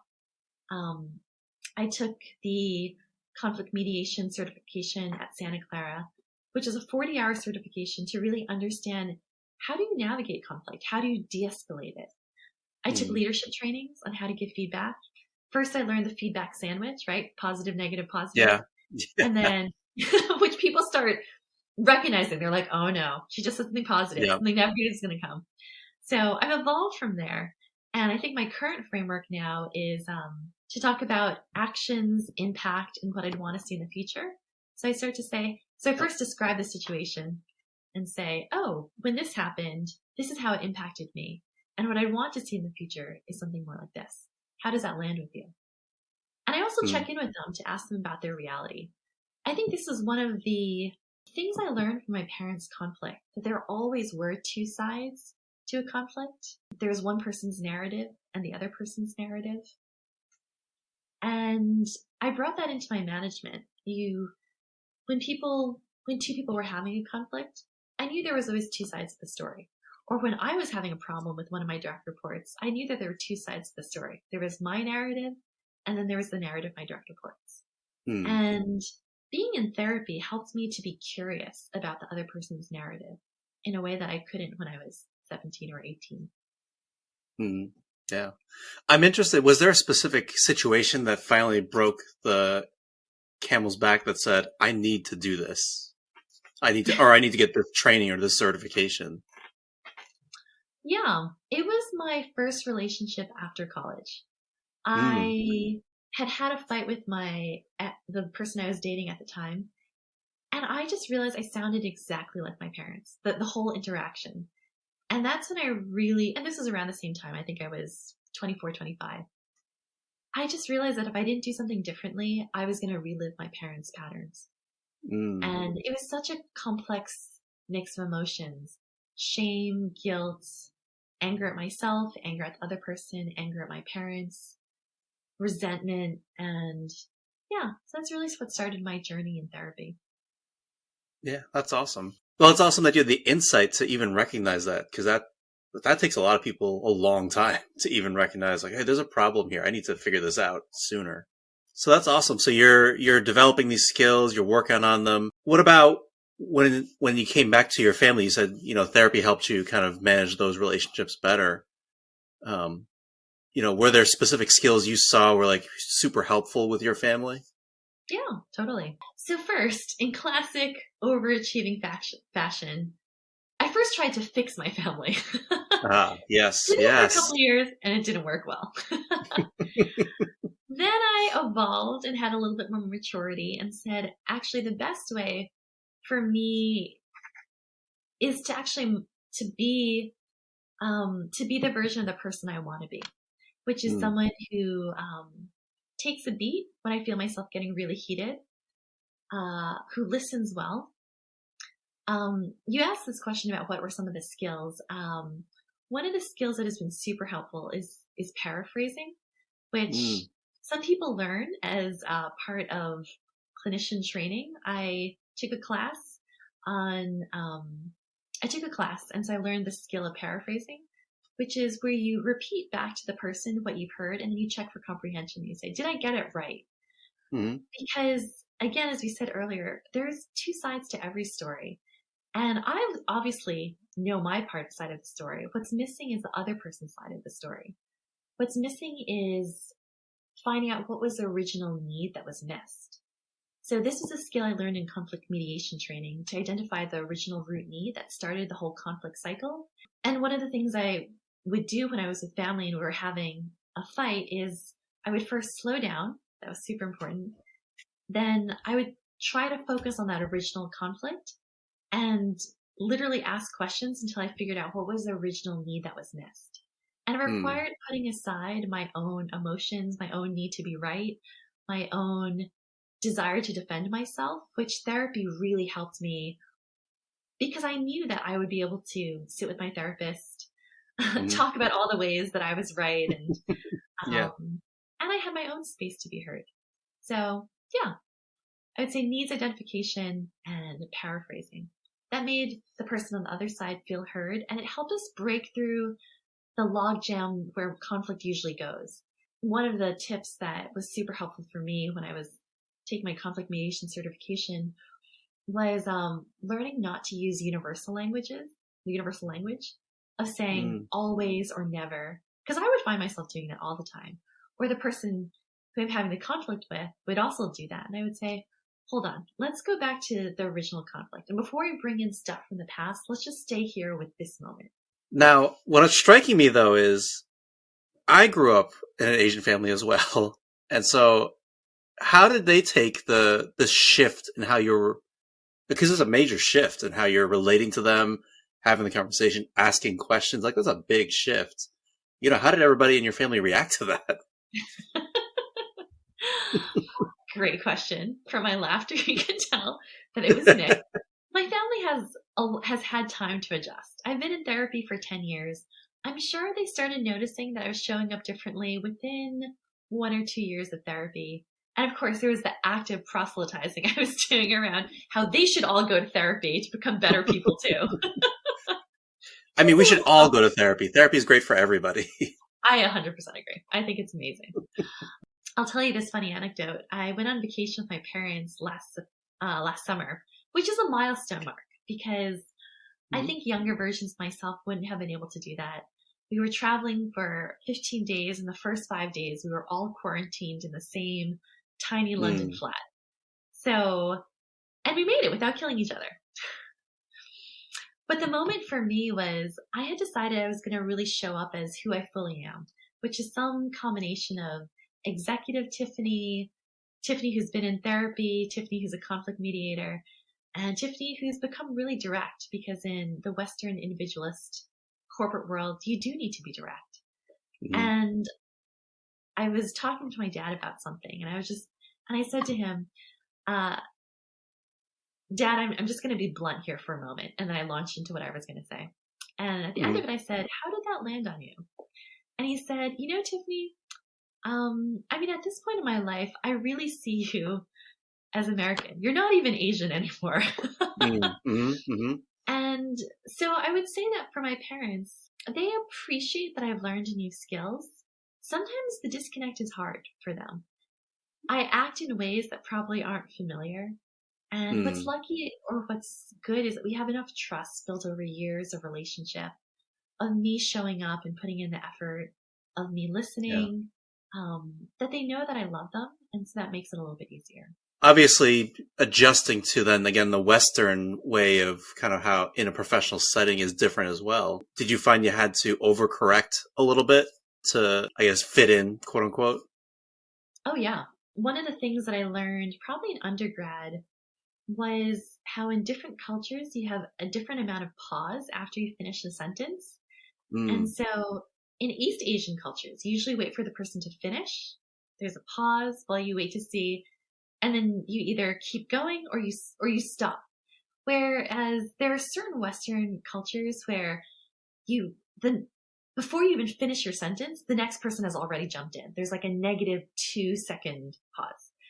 And so I learned in the work context that I would wait for people to finish before I would interrupt or jump in. And I was waiting too long because someone else would pick up the conversational ball. And the point I wanted to make, I didn't even get to make because we'd already moved on.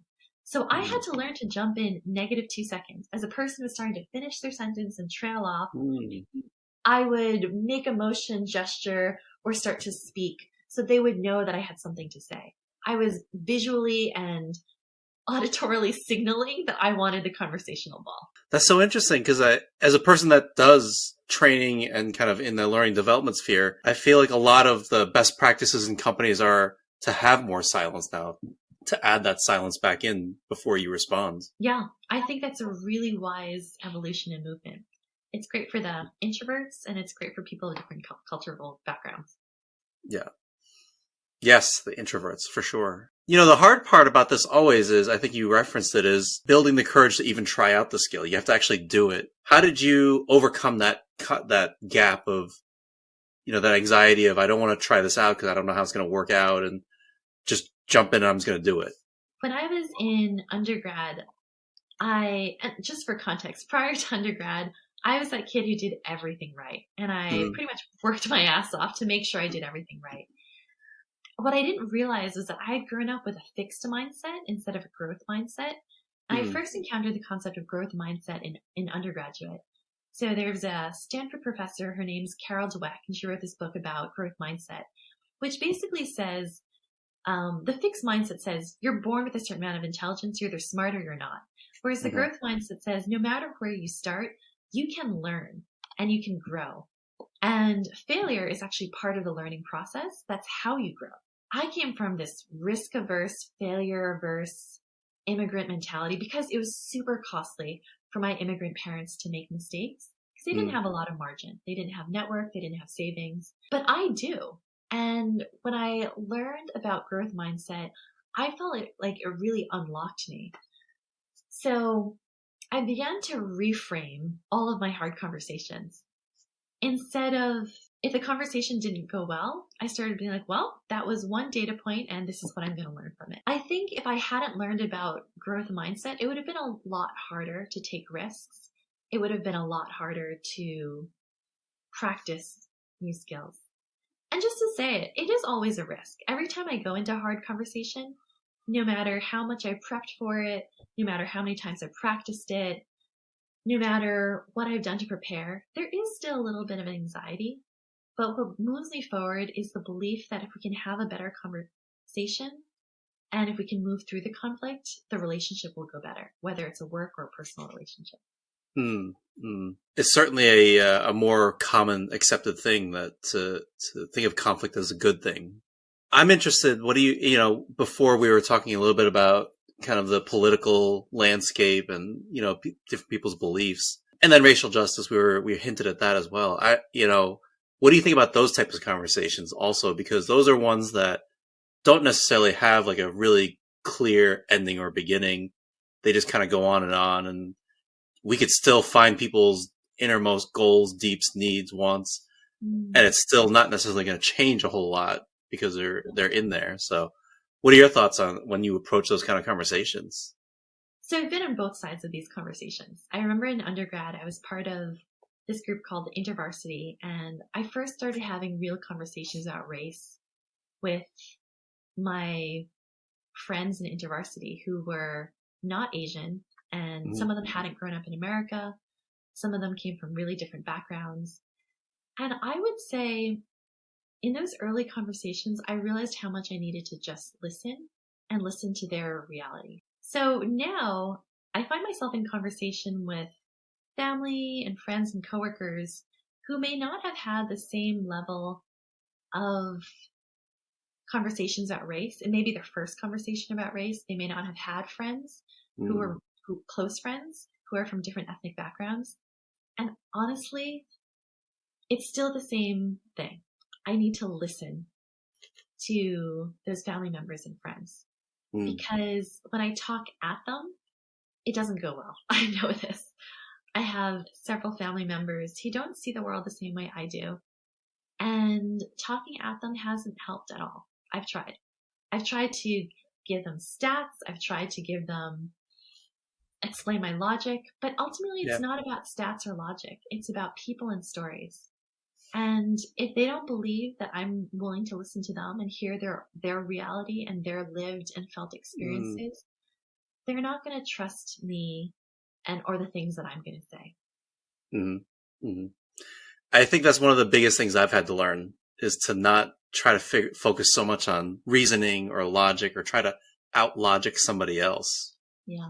I think I heard one time when you try to debate someone and you try to answer them, you've already lost because you're not even like addressing what their concern or their priority is. I remember when during the pandemic, when there were all these like protests, kind of racial justice protests. So I was going to them and my mom was like super opposed. She was like, no, you can't go. It's not safe. It's not your fight. Don't do this. And I didn't even try anything else. I just went straight to, tell her, hey, think about Kaya, right? Like when she goes outside, it's generally safe for her. Nothing bad's really going to happen. But like, imagine if like it wasn't that way for her. Right. Because like, obviously in our culture, like grandkids are like a huge, like important factor. Right. And like she could understand that. She was like, that makes sense. Yeah. Like she still wanted me to be safe. Like she still was worried about me, but she wasn't opposed to it because she understood, oh, this is a real concern here. Yeah. I think that is a great tactic to to find something that they can empathize with. Yeah. And something in your own story too. Yeah. Here you are, you're a master conflict mediator. You're a master. I mean, it sounds like you got the lingo enough to be a therapist here. Looking back, what do you think is the one or two most powerful skills you've learned that have made the most powerful impact on your ability to navigate difficult conversations? I'll give two. So the first one is a really tactical thing, which is identifying when you're using I statements versus you statements. So you may have heard about this, or you may have discussed them in the podcast. But often when you're in the middle of a conflict, you're thinking about how the other person has wronged you. And so you start saying you start using all this you language. You this, you that, and then it puts the other person on the defensive. And one of the most important things I learned was to start using I language and focusing on my own emotions. So there's a famous class at Stanford called Interpersonal Dynamics or Touchy-Feely, and they have this visual of staying on your side of the net. If you think about the other person and yourself, if you're saying you are whatever it is, you're crossing over the net to their space. And so it's been so important to stay on my own side of it, to say, I felt angry. I felt hurt. I felt unseen. I felt ashamed. And by pairing I language with emotions has been really powerful. Yeah. The second thing is less of a tool or trick and more of a skill. So the skill I would offer is mindful self-compassion and meditation. So often when you're in the middle of a conflict, your heart is racing, the adrenaline is running, you're under stress. Yep. Because on a very deep evolutionary level, your body thinks it's being attacked by this person in front of you. And so you're not thinking rationally. You're thinking using the limbic or animal portion of your brain. Right. So the reason why I say meditation, mindfulness, and self-compassion is because if you can practice those skills outside of the conflict, you can bring them into the conflict. So one of the things that I have practiced is doing more meditation and silent meditation, using my breath to calm myself. That is one of the physiological ways we can tell our body that we're safe. So if I feel myself in conflict being activated, I, stand up a little straighter, push my shoulders back, take a really deep breath, because that flow of oxygen is telling my body, okay, you're not running from a jaguar on the fields of the savannah or a cheetah. You are actually safe. And there's some real neurocognitive benefits that are going on there. When you're meditating, it's almost like you drop down into yourself. I can't quite explain it, but that's how I describe it. And when I'm in a conflict, I intentionally use that same muscle, not literal muscle, it's the same neural pathway to drop into myself and say, Tiffany, what's going on for you? You're activated by this person. It's almost like you step out of reality and into your own inner reality and just do a quick check. And that helps me either slow down the conversation or figure out what I actually need. Sometimes I'll say, hey, I'm really agitated right now. I need 5 minutes to go calm down. And so I leave the conversation and come back to it. Other times it gets me clear on what I actually need, because instead of it being about you or the other person, it's like, oh, my original need that was missed was I wanted to be seen. And when this person said this thing, I didn't feel seen. And so I took offense at it. Or I felt, or then I did this other thing so they would see me. So practicing meditation really helps me figure out what's going on for me in a conflict. Well, I'll tell you, Tiffany, I feel humbled that you were just willing to share your story. And I'm just so proud of you. We're about the same age, really, so I don't know. But I'm still proud of you that you've really been able to come on this journey and kind of overcome a lot of these things that could have been a barrier to your growth and development. Thank you, Chris. I'll return the favor and say, I feel honored to be asked to be on your podcast, to share with you my story. And I appreciate being heard and seen, which is what I feel right now. That's awesome. I'd love to have you back on because I feel like there's so many more areas we can talk about. especially because we both grew up, well, I didn't necessarily grow up Christian, but we were both Christian. Yeah. We shared that in common. I think there's plenty of difficult conversations around that, because there's just so many Absolutely. things going on around that. I would be happy to have that conversation anytime you want. Well, Tiffany, thank you for coming on. I'm looking forward to the next time we talk. Wonderful. Chris, it's so good to see you. Yeah. I look forward to our next one. And that's it for this week. Big thank you to Tiffany Tang for sitting with me and chatting about her life and her tips. I'll leave a link to her LinkedIn profile in the show notes so you can follow her and keep up with her if you want to.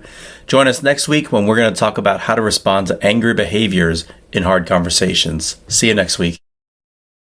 Welcome to another episode of the Art and Science of Difficult Conversations. And today's episode, I have a special guest to share with all of you, my friend Tahi.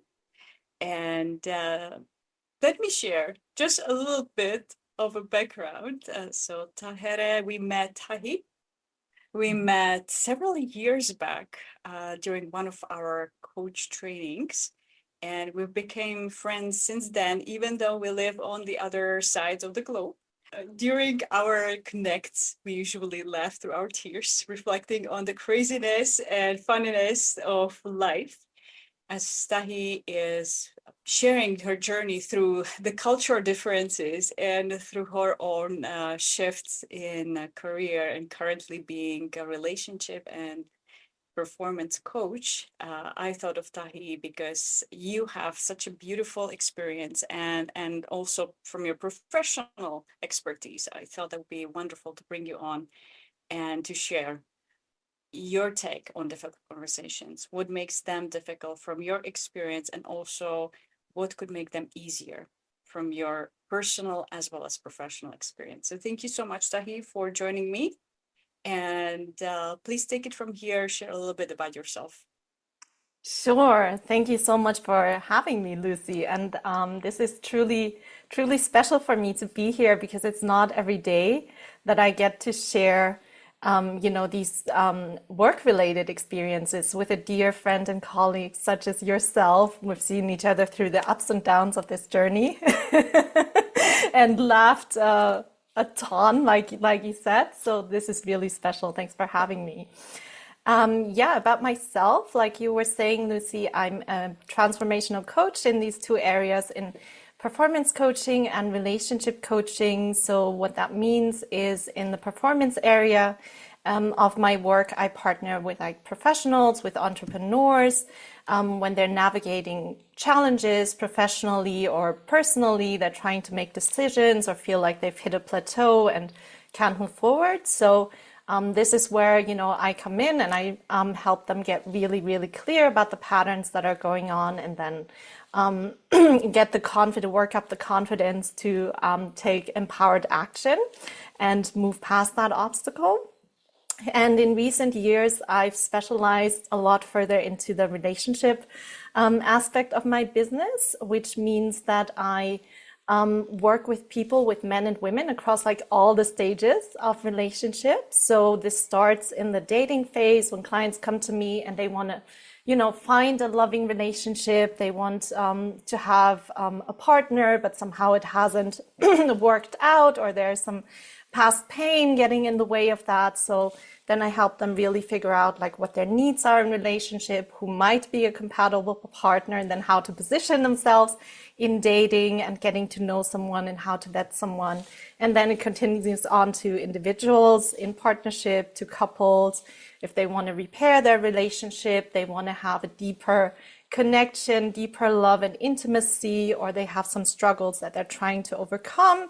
So that would also be a part of the relationship coaching. And then often forgotten is the, heartbreak recovery. Sometimes it is, a relationship doesn't last for a lifetime, and then you come out of it and you have all of this pain still lingering, and you don't want to take that into your next relationship or dating. So that would also be a part of my relationship coaching work. Wonderful. Thank you so much for sharing. So sounds like difficult conversations happen in both of the areas, both in the performance coaching, I can imagine, as well as during relationships and any stage actually of the relationship, just like when we are dating, what kind of conversation we have with people, what kind of questions to ask. Yeah. It's not easy. It's not easy to know what conversations to have, how to have them. Definitely, yeah. So Tai, before we go even into looking at relationship coaching and difficult conversations there, I'm curious because I know you have multicultural background and you also lived in different countries. I'm curious from your personal experience, how do difficult conversations, what makes them difficult from that multicultural lens?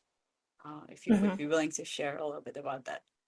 Ooh, I love that question because it's a big one, and to share with your audience because they might not know. So my cultural background is Persian and Iranian. So I have an Iranian mom, a German dad, and growing up, yeah, in communication, what makes it difficult is, when for me, having grown up with both cultures, I never really had a reference point of like what is normal. Many people come from their own culture, they grow up, they think, oh, how things are done in my culture. It is the norm, it is what's normal, right? Like when you're a fish in the water, you don't know you're in the water. But if there's like two different colors or temperatures of water, you're gonna notice. So then I would have experience where, let's say what's considered polite in one culture or normal is completely the opposite in another, and that could get confusing at times, right? Like let's say for example in Iranian culture, it's very polite, it's a custom, it's called tarov. When you offer something to someone, you have to offer it like 3 times for them to understand you really mean it. And you should also say no once or twice at the receiving end to be polite and make sure you only accept when the person actually really means it, right? Now, this is Iranian culture. Go do the same thing in German culture. The first time you say no, they're going to take the thing away. Nobody's asking you again. Nobody's offering. So it could be, this is a like more fun example, but could be many situations like that, like where I'm trying to be polite in the context of this culture.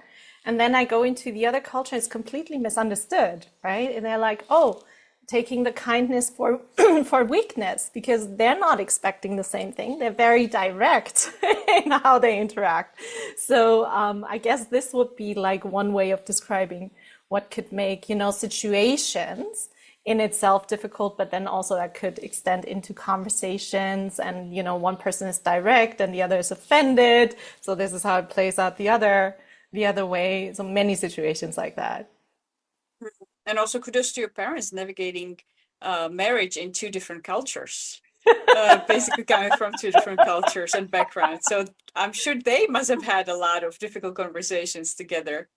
Yeah. And the interesting thing, Lucy, is I think sometimes because people are from 2 different cultures, they actually understand that they need to have more conversations than if you're from the same culture. But I think in fact, people within the same culture would also need them, but they don't try as much because they don't expect there to be so many differences. But I mean, any family you look at, any family system, they all are little, miniature cultures in themselves. But sometimes I've observed it not only with my parents, but other intercultural couples, like they understand they need to communicate more because of the differences. And sometimes that can even make the relationship more, can simplify it in many ways. Or you even sometimes, I catch my mom so many times, like sometimes she does something that is like such a mom move. But then she blames it on the culture. She says, in my culture. Then I'm like, I'll catch it because I know the culture, but Dad, you wanna argue with my culture now? Easy way out of a difficult conversation. So I wonder if that would be of how not to have the conversations or how to keep the peace. One way of simplifying them. One way of simplifying. True. And what I'm hearing is actually when the couple is from multicultural environment, and even you kind of growing up with two different cultures, it creating that in maybe more of the sense of the curiosity and expecting that things could be different rather than assuming they're the same. And so it might, interestingly enough, the bigger the difference on the surface, like the different cultures, different languages, it can actually create more desire and curiosity for each other and make actually the difficult conversations more frequent and maybe open, rather than when we are from similar cultures or the same culture, similar families, and we may assume that things are the same. And yet the Yeah. assumptions, as there was somebody said, assumptions are the termites of relationships. Ooh, I like that. I like that. Yeah. So when we assume we are the same, because on surface we look very similar or think very similar, that it can undermine possibly the relationships. And we don't have the difficult conversations because we assume it should be the same. They think the same, they feel the same. What's coming up for you when you hear this? Is that resonate? Does it resonate from your expertise?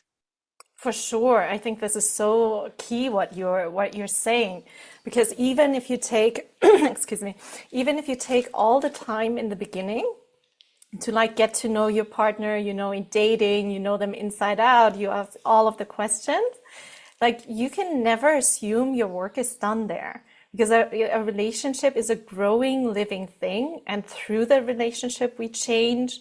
Within the relationship we change. Outside of the relationship things happen. Like we're constantly growing and evolving as people, and that enters into the dynamic, of course, of relationships. So you're never done getting to know your partner. You can never stop having date night, having taking the time to get curious about each other and ask the questions and adjust to what's new, and to work out new modes of being together, because you're either, it's a living, breathing thing, you're either growing together or unfortunately it's dying. It's like a plant. You have to water the relationships, and one of the major ways you do that is by keeping the curiosity about the other person and also about yourself, right? Because how I was 10 years ago is not how I'm showing up today. That's such an important realization and awareness for all of us, that even us, we are changing. And the couple that, let's say, if somebody is in the 10-year-long relationship, when it started, they might have been both the different people 10 years ago. For and sure. that all of us grow and change, rather than assume that even people within the same couple that actually still to keep the curiosity, because even we change through our experiences and evolve. Yeah. And I'm hearing really also being intentional about growing that relationship through attention and also the curiosity and conversations. Yeah, and you need to have the difficult conversations. You need to have whatever is not comfortable, because growth of your relationship is on the other side of that. And it does take work. Like it always makes me a little bit like cringe up when I hear people say like, oh, relationships shouldn't take work, if you're right for each other. And I'm like, nothing could be further from the truth, right? Like if you want the reward, there's no other area of life where we have this way of thinking. Like you want a rewarding career, you go to school, you do all the certifications, you do all the trainings, you go through the discomfort, you put in the extra hours, right? You want that beach body, summer body, whatever that means, right? You go to the gym, you work hard, you adjust your nutrition, and then we're like, oh, relationships. The one area where, we're just influencing, the biggest influence on each other's lives, how we feel, how we think, how we, go through life on a day-to-day basis. Like nothing else in life influences us in the same way, and no other person than our romantic partner, our husband, wife, spouse, whatever. And we're like, oh yeah, it should just fall into place. Like, why would this be the one exception? Like this is the one area where you really want to put attention, right? where it's really wanting to put in the work, because how you're going to perform in your career, how you're going to perform in the other areas of life, how you're going to show up is influenced day by day, minute by minute. Your nervous system is being influenced by your partner, your feeling, your emotions, and emotions are the drivers of our lives, right? Drivers of human beings. So that's how important it is. So really realize this is actually a very important area of our life. And just like we need to take care of our physical health, our mental health, we need to take care of our relationship health in a way, and nourish it and support it and give it that attention. And I believe I even read a study that there is even impact on immunity when we are in a beneficial, in a supportive, kind, loving relationships, and we have that connection, that our immunity actually becomes stronger. Yeah, isn't that beautiful? Mm-hmm. I think just like a hug, like everyone I think Yes. knows by now, like the oxytocin that gets released by just a couple of minutes of a hug, not minutes, sorry, seconds of a hug, and all of these things. Yeah, so literally, like our physical health, like you're saying, our mental well-being, our emotional health, our performance in other areas of life, it's all tied together. Relationship has such a big influence. And this is, Lucy, why I, originally when I started out as a generalist coach, this is why I eventually, niched down more and specialized more in the relationship area, because so many times clients will come to me and say, I'm really struggling with this part of my business. I'm really, hitting a plateau. I'm procrastinating a lot. I'm not doing what I'm supposed to be doing. And the more we, go into it, the more it turns out, oh, there's a relational issue here. Oh, there's some heartbreak here. Repetitive on a daily basis with a partner. Of course, you're not going to perform well. Like, you're a human being. It's going to affect you, right?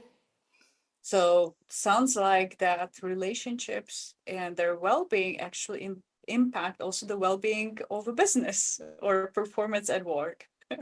For sure, for sure. And so many business owners, like sometimes when I work with high-powered women in business, entrepreneurial types, they're doing so great, beautiful, kind, they have everything going for them. And then we look at like, why is this part of your life not going, the dating? Why is it not going the way you want it to go?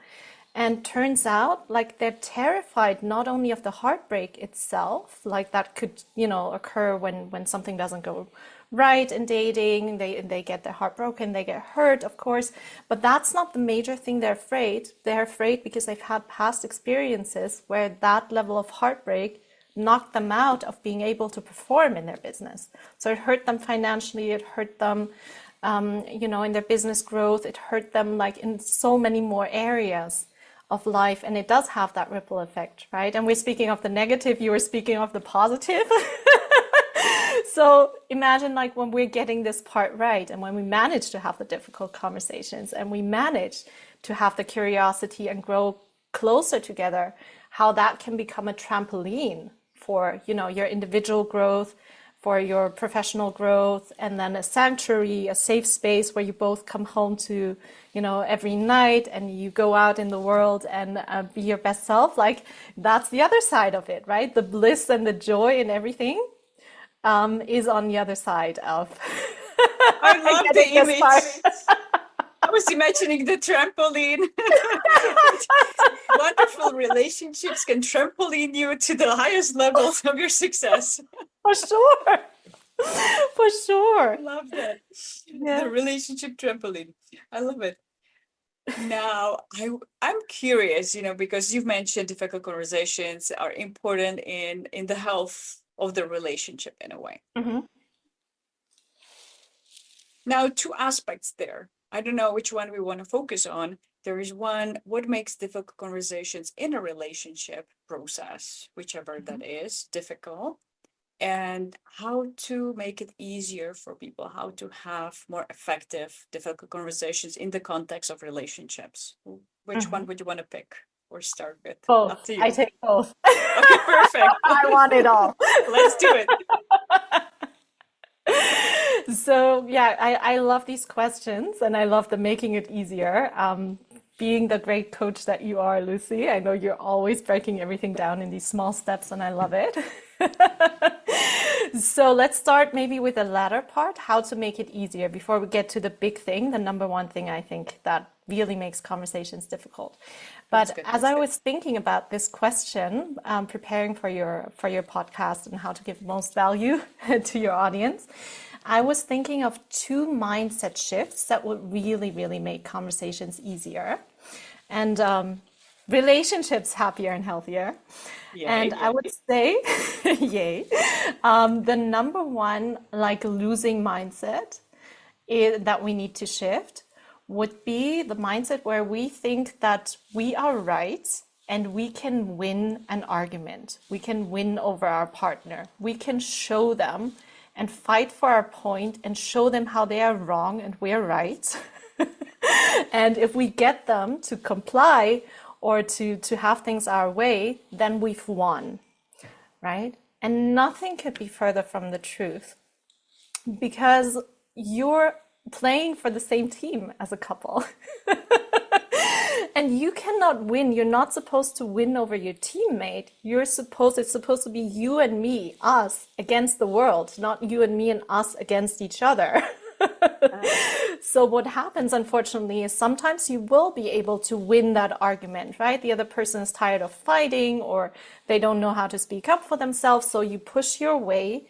They may give you what you wanted for a minute or two, but then what happens is people get resentful, right? And that resentment bottles up, and at one point there's no other way than for it to explode. It has to go somewhere, and this is where you have the big fights and everything. So I'd say the number one losing mindset that we need to change is you cannot win over your partner. There's only winning together.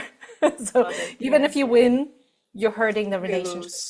It loses. So unless it's a win-win, it's a lose situation, basically, for the relationship. Yeah. Yeah. Then number 2 point, I would say, and this is huge. This is huge. And I think bring it on. I think we all do this at one point or another, is when we go into relationships, we become essentialists. Oh. And what does that mean? That means that I'm going in with a mindset, whatever mistake I'm making is circumstantial, right? I showed up late because there was so much traffic. I wasn't nice to you today because I have so much stress at work, but that's just today. Typically I'm nice, right? But when my partner does the same thing, when my partner shows up late, it's their character. It's a flaw in their character. Like, you're this person who is not punctual, right? This is who you are. You're this person who is so needy and wants all of my time and attention and doesn't pay attention to my needs, rather than thinking, oh, you've had a really difficult day and maybe just wanted me to listen once. So this would be the number 2 losing mindset that we need to shift, is that we need to give, each other a little bit more credit, hold a little bit more space for, whenever we use language that is like, you always, you never, this is where we're going into essentialist mode and judging the other person's character. And that is so destructive to any relationship, because at one point the other person's gonna like, fine, if you have such a negative image of me, why should I even keep trying? Right? Whereas if it's one thing that I did in a situation and you pointed out to me that wasn't great, I need that differently, you do it in a nice way, I can shift that, right? It's a mistake I made. But if it's who I am as a person and you see me in such a negative light, that is a real problem. So I'd say these 2 shifts alone is like massive growth, massive recovery, massive repair for any relationship, because people can feel the energy you're coming from, right? It's not so much what you say in any particular moment, it is the energy with which you say it, and people can sense that. How do they shift from that energy? Is that the focus that they are judging, basically, rather than curiosity, they're judging the other person and labeling them as unreliable, or you don't love me because you showed up late, let's say, making these assumptions and judgments? Yeah. What would be the alternative? that you would Yeah. recommend to instead this? Mhm. Yeah, that's a great question, and I think you're spot on. It's that judgmental energy and that blamey, shamey, attacky kind of energy that we bring to each other, right? And the way to change that is literally something I do within myself, right? Where, I just remind myself first that every time I speak to my partner, hello, little reminder, I'm speaking to a person I love. This is a person I love. Then ask yourself the question, would I triumphantly sign my name under this interaction that I just had with them? Right? Oh, that's a good one. I love this one. Not just sign my name, but triumphantly. Well, maybe if we are in that rage mode, we could say, yeah, for sure, that person deserves it. But then we are forgetting we love them at that moment. Yeah, so maybe specification, let's say if an hour later, a day later. Yes. Once we are calm, would we still like what we said? Right. And if you can't, then maybe that's some food for thought. Something to change. Exactly. You take a break before you have the conversation from that anger state in a way. Yeah. And judgmental. Yeah. And really have that self-reflection, right? And if I consider things being circumstantial, sorry, for myself, then I might as well give them the benefit of the doubt, right? And not jump to that place. So it sounds like really coming from a space of that curiosity and an openness rather than the judgment and assumption. Bringing the termites into the relationship through assumptions. I love that example because it's so accurate, right? What do termites do? It's like a tiny eating away that doesn't happen at once, but like once it's far enough advanced, boom, like the whole building, cracks down. Yeah, I love it. That's exactly what happens, unfortunately. So anybody who's listening, imagine anytime you blame somebody, you always imagine the termite eating your relationship. It's true. Fantastic. Now you also mentioned there's also another big thing about, I'm curious, what is the other big thing? Yeah, the suspense, right? Yes. So I'd say the number one thing really that makes conversations difficult and entire relationships, sabotages entire relationships, is every time we get hijacked by a younger version of ourselves and react from that place towards our partner. So anytime we're triggered, anytime, we're in conversation, we're in conflict, something happens, and before we know it, we're like in high nervous system activation. Our nervous system reacts to the situation as if, in the same way we would if we're being chased by a lion and it's a life and death situation. It's a mere survival situation. So our nervous system goes into that mode before our rational mind even catches up. And when we react to our partner from that place, we've checked out of the relationship. So I may look like my 30, 40, whatever old adult self, but I'm showing up as the 5-year-old that didn't get my needs met by mom and dad. I act like the teenager, that was offended, that didn't get their way. And I am reacting that way to my partner. And that my trigger often then triggers their pain. And then they go into that space. So then you have like two grown adults in conversation and conflict, but essentially you have a 3-year-old and a 5-year-old throwing temper tantrums at each other. Yeah, and that does not go down very well. When two children are fighting in adult bodies. In adult bodies.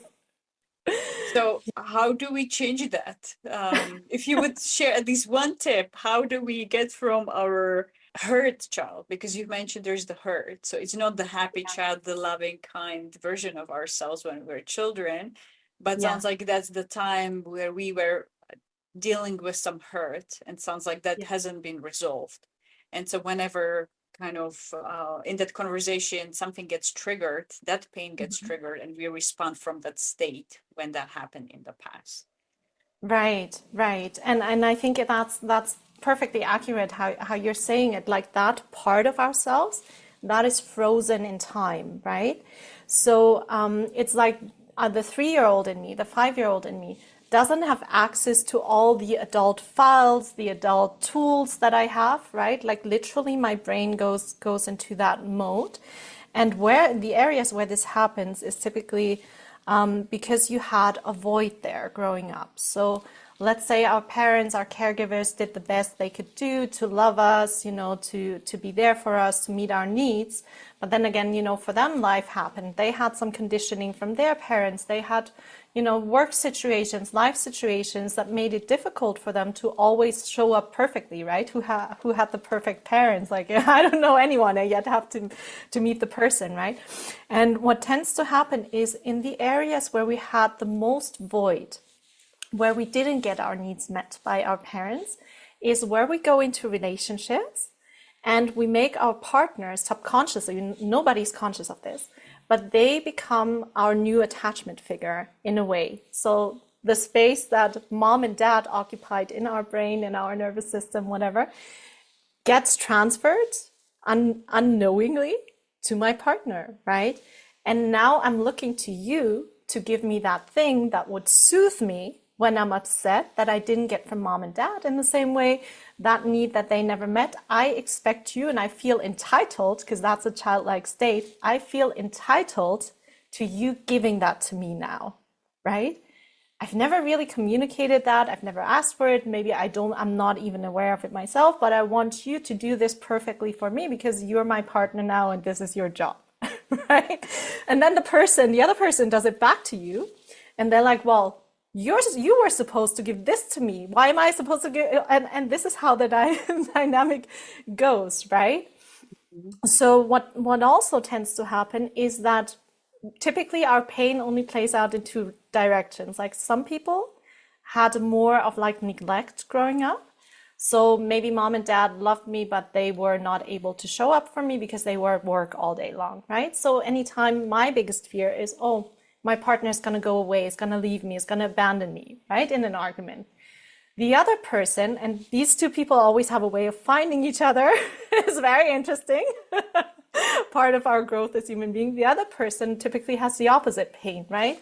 Like they grew up in a home where it was enmeshed a lot. So they never had personal space. They were maybe micromanaged by the parents, very authoritarian parenting.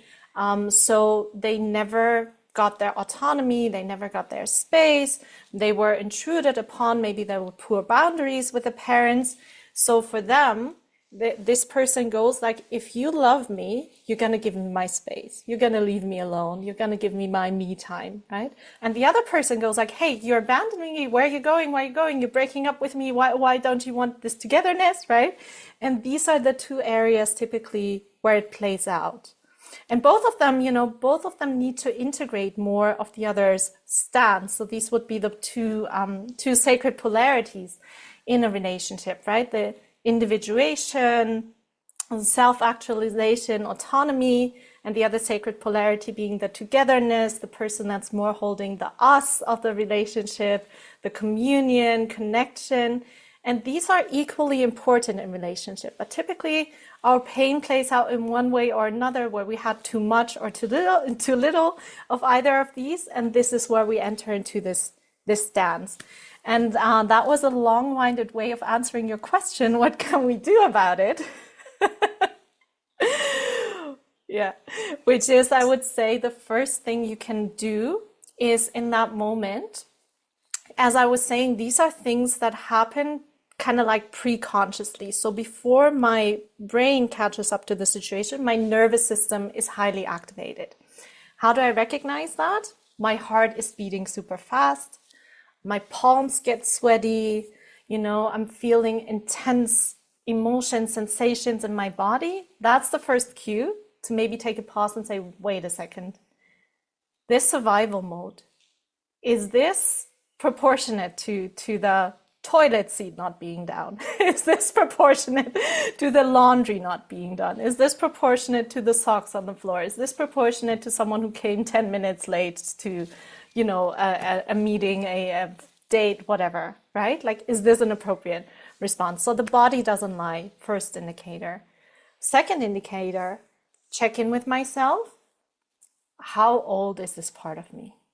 That's the one question to ask. How old is this part of me? And when do I remember, you know, feeling like this for the first time?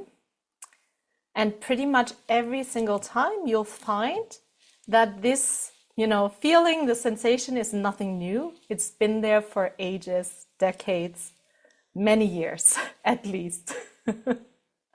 Right? And then we take that lens and we project all of these past experiences onto our partner, and we're replaying on autopilot the same pattern over and over and over again. And you'll see that most couples, when they argue, when they break up, when there's a divorce, when you ask them about it, it wasn't a new problem. Like, that was there from day one. It's the same argument underlying. It plays out in different contexts. It plays out in different. The underlying thing is always the same pain, and some variation of you're not hearing me, you're not seeing me, you don't love me.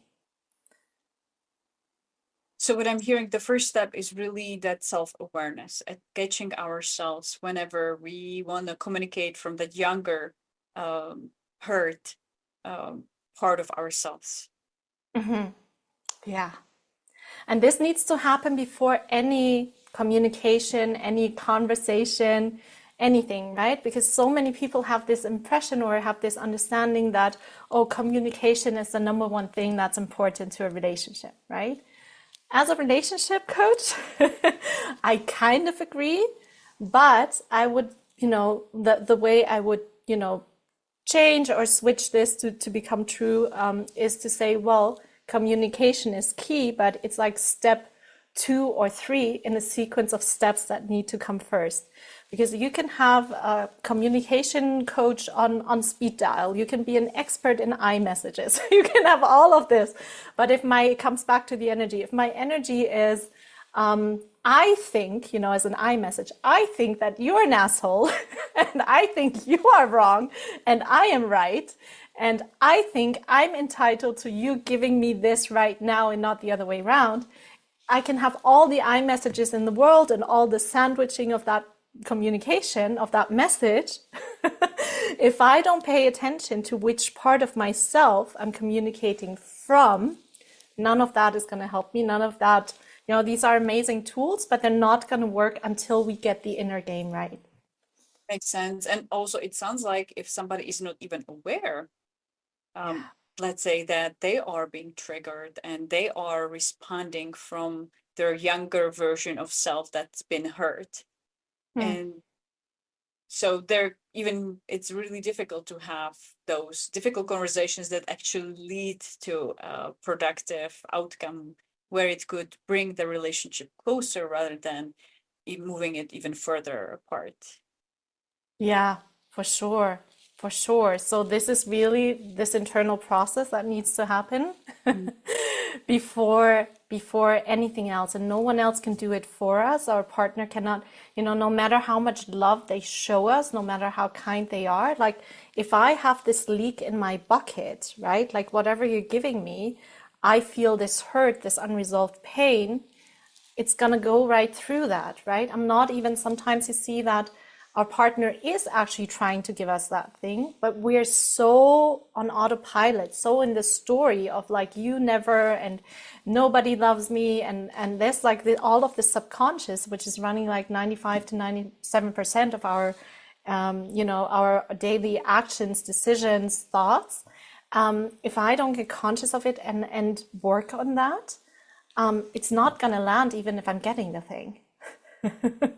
You know, what came up for me in a way before working on the relationship, it sounds we really need to work on ourselves. And the work is really pausing and reflecting. What age are we acting or communicating from? Are we 5? Are we behaving like a 3-year-old? Or are we behaving as a mature, emotionally mature adult that can be calm in those conversations, and healthy adult that can be respectful and kind? Are we connected to our values, or are we reacting from the trigger, basically, and the hurt and pain? And the more we can self-regulate, sounds like then we can have actually better conversations, even when they're difficult. Sounds like as they're coming from that curiosity state rather than the judgment and pain, Right. it might have a different outcome. Yeah, beautifully said.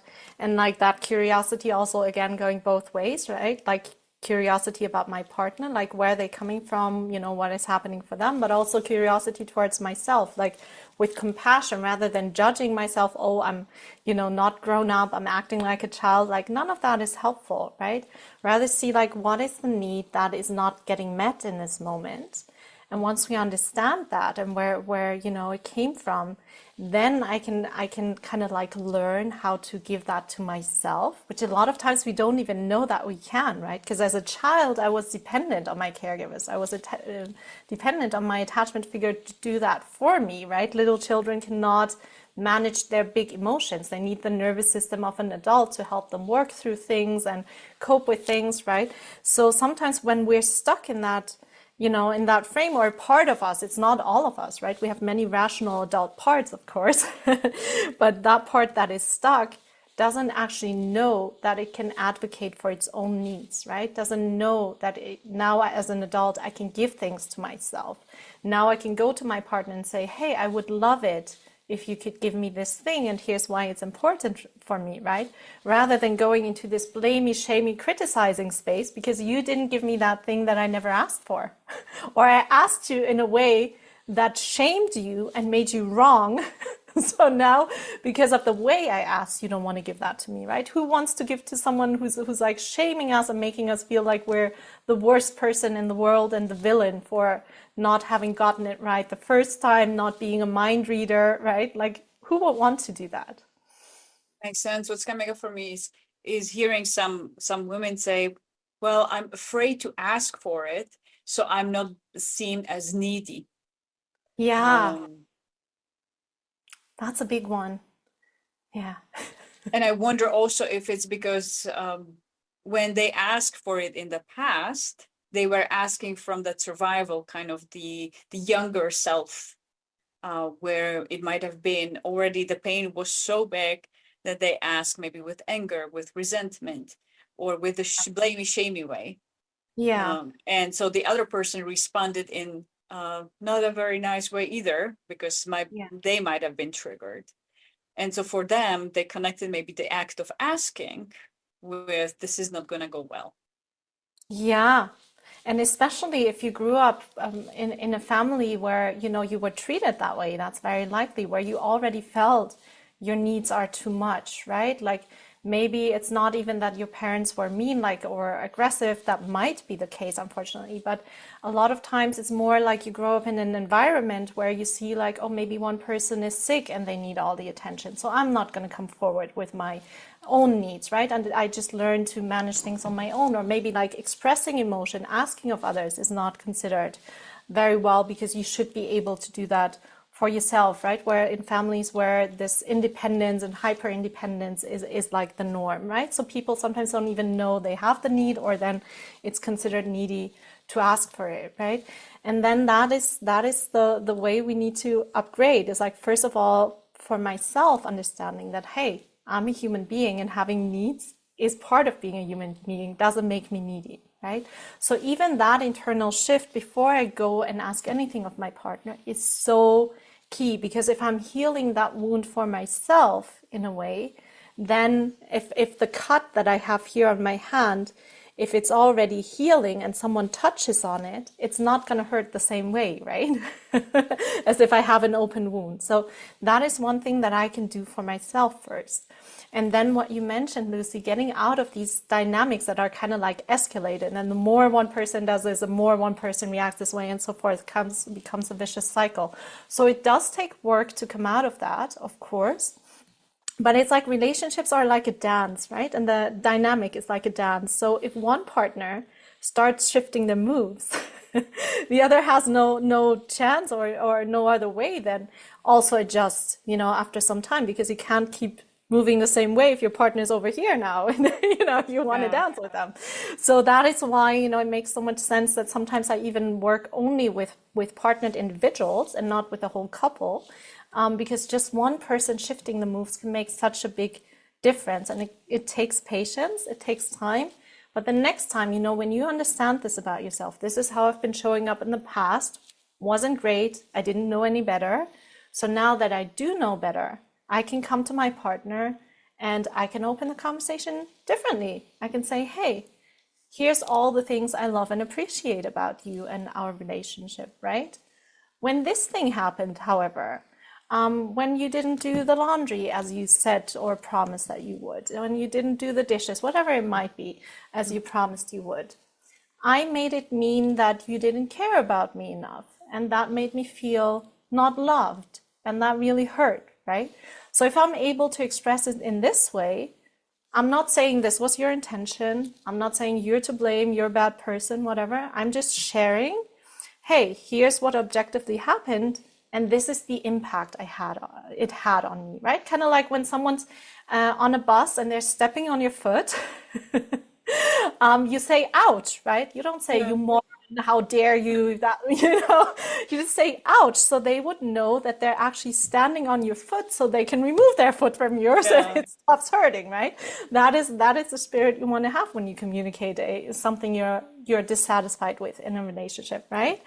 And then you go and you say, and here's what I would need from you right now. Whether that is, you would need some reassurance from them. You might need a plan to do it better, whatever. So this is communicating in this way is how your partner can actually hear what you're saying. Because anytime the finger goes up, blamey, shamey, pointy finger, people go into defense mode. All of us, we all do, right? And then person is checked out, right? You have nobody to talk to anymore.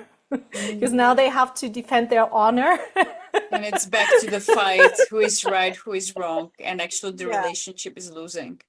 Right. And the termites are having fun. The only ones. Termites are having a party, time of their life. Having a feast. So, wow, there's been a lot of gems about, and I'm hearing the key message sounds like is really before we even have the difficult conversations, knowing which state we are having them from. Are we having them from the person part of the younger version of us that is being hurt and reacting from that unhealed wound in a way? Or are we really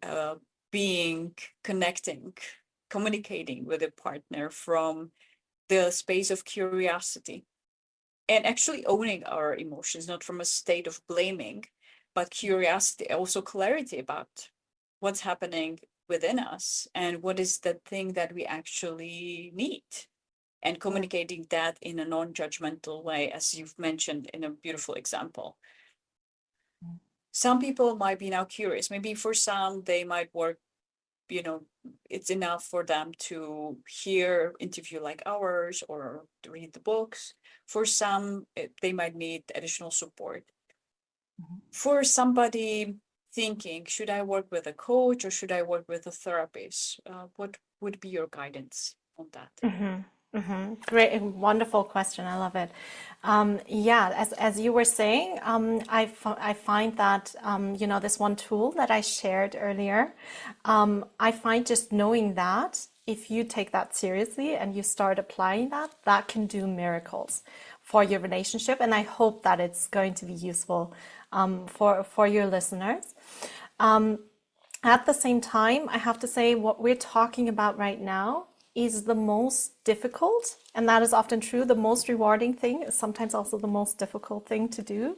So having this sense of awareness or building this sense of self-awareness to really see where you're reacting from, where you're coming from, is one of the most difficult things to do. Just like catching our nervous system state when we're in the height of activation, even for us, as coaches, as therapists, is a really, really hard thing to do. And that's why, coaches go to other coaches sometimes and therapists go to other therapists, because having a second pair of eyes always makes a big difference, right? Like, It's unfortunately not very easy to do, but once you get the hang of it, it becomes easier and easier. And essentially we can go in and really reprogram those 95% unconscious conditioning the more we practice these things.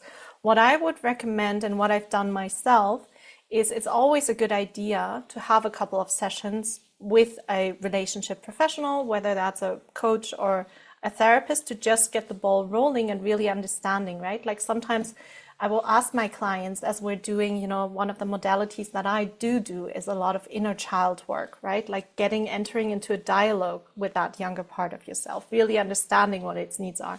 And sometimes even me just asking the question, how old do you think this part of you is? Sometimes a client will tell me, oh, I think she's like 5 years, or he is 7 years. And then I ask, what is he or she saying?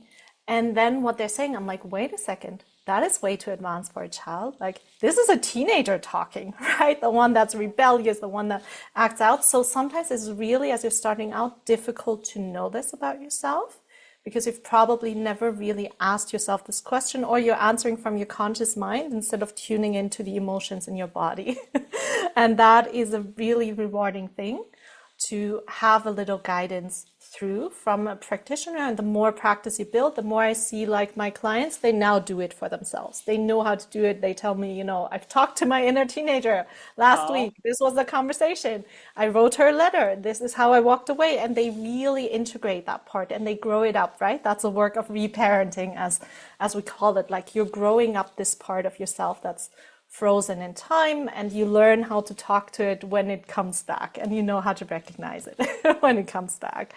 Now, as to your other question, whether to work with a relationship coach or with a therapist, which is such an amazing question, to be very honest with you, I think in the relationship space, more than in like the performance space or other areas of coaching, the lines are a little bit more blurred between coaching and therapy. So a great coach and a great therapist might do very similar things with you.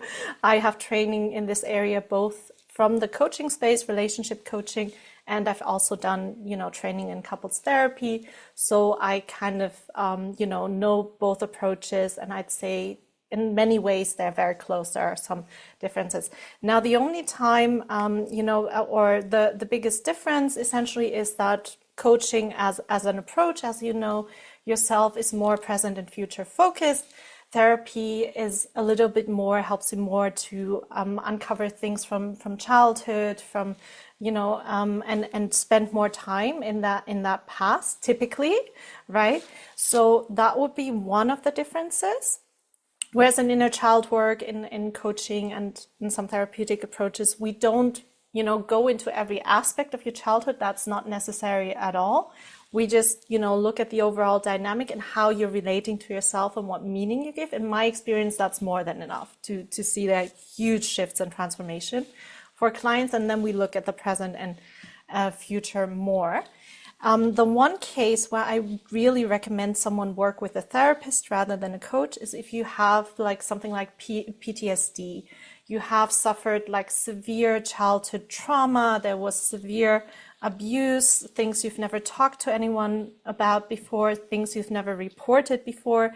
That would be a really good idea to do therapeutic work first. And then you can still, do coaching and do more of the strategic planning, kind of like, so how I think of coaching and therapy, essentially an example that might illustrate this the best is like if you have players on a football field, whatever, and someone injures themselves. The person, the first responder, first aid that comes and helps immediately, that would be the therapist, right? So now when you have had that first aid and you're recovering, and you're coming back to the field and you want to know how to win the game, this is where the coach comes in, right? Together. And they're like, maybe run from this side. Maybe once you catch the ball, go this way instead of that way, right? Like this is more of the coaching approach that strategizes on how you can win the game. In this case, win the game of love together and not against each other. I love that. Thank you so much. That was a clear distinction. Basically, really, if somebody had some deep trauma in the past, and really big wounds, and in a way, emotional injuries, it's great recommendation to really go first to the therapist. And possibly they might also still work with a coach. Even myself, I have people that work with a therapist, and at the same time, we coach together. So also that could be at the same time working on really start with the therapy. And then if somebody doesn't have any big trauma that they know about, at least, then really starting, it's okay to start actually with the coach and yourself. Yeah, right. And with any client also, I think most coaches do it. I do it too. Like I would always have a discovery call before taking any client, and then I can, help someone assess like if this would be the right approach, and I catch it. Like you don't even have to know it yourself. Like I'll catch it if it needs a different approach, but more often than not, coaching works perfectly.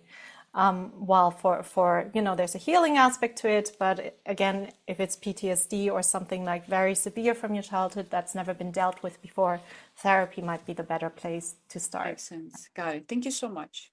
Thank you. How, if anybody here from our listeners say, oh my God, I want to work with Tahi, I want to stay connected, see what else she has to say, how they could connect with you? Sure. Yeah, they could find me at coachmetahi.com. So that is one word. Yeah, Coach Me, and then Tahi is spelled Tahi. So that will be the website. You'll also find me at Coach Me Tahi on Instagram, on Facebook. And I also brought a little giveaway for your listeners. Oh, thank you. Yeah. In the form of a free relationship training. So this is an hour-long video training masterclass. It's called 5-Step Roadmap to a Loved Up Relationship. So you can find that on my website. You can sign up there for free. And this is essentially where I took like the experience of all these years of doing this work and like thought about how to condense down really the biggest, principles and most important principles that almost apply to every situation, whether in dating or relationship for men and women, and condense it down into five mindset shifts. And we covered a little bit of that in our conversation also today. Fantastic. Thank you so much, Tahi. coachmetahi.com. Very easy to remember. I love that. Thank you so much for joining us and sharing your experience, your take on things, and how to have the difficult conversations. Actually, what needs to happen even before having those difficult conversations, and giving us some specific tools in a way and pieces of wisdom. Thank you so much. Really appreciate you. It was a joy to have you here. Thank you so much. Such a pleasure. Thank you for the great questions.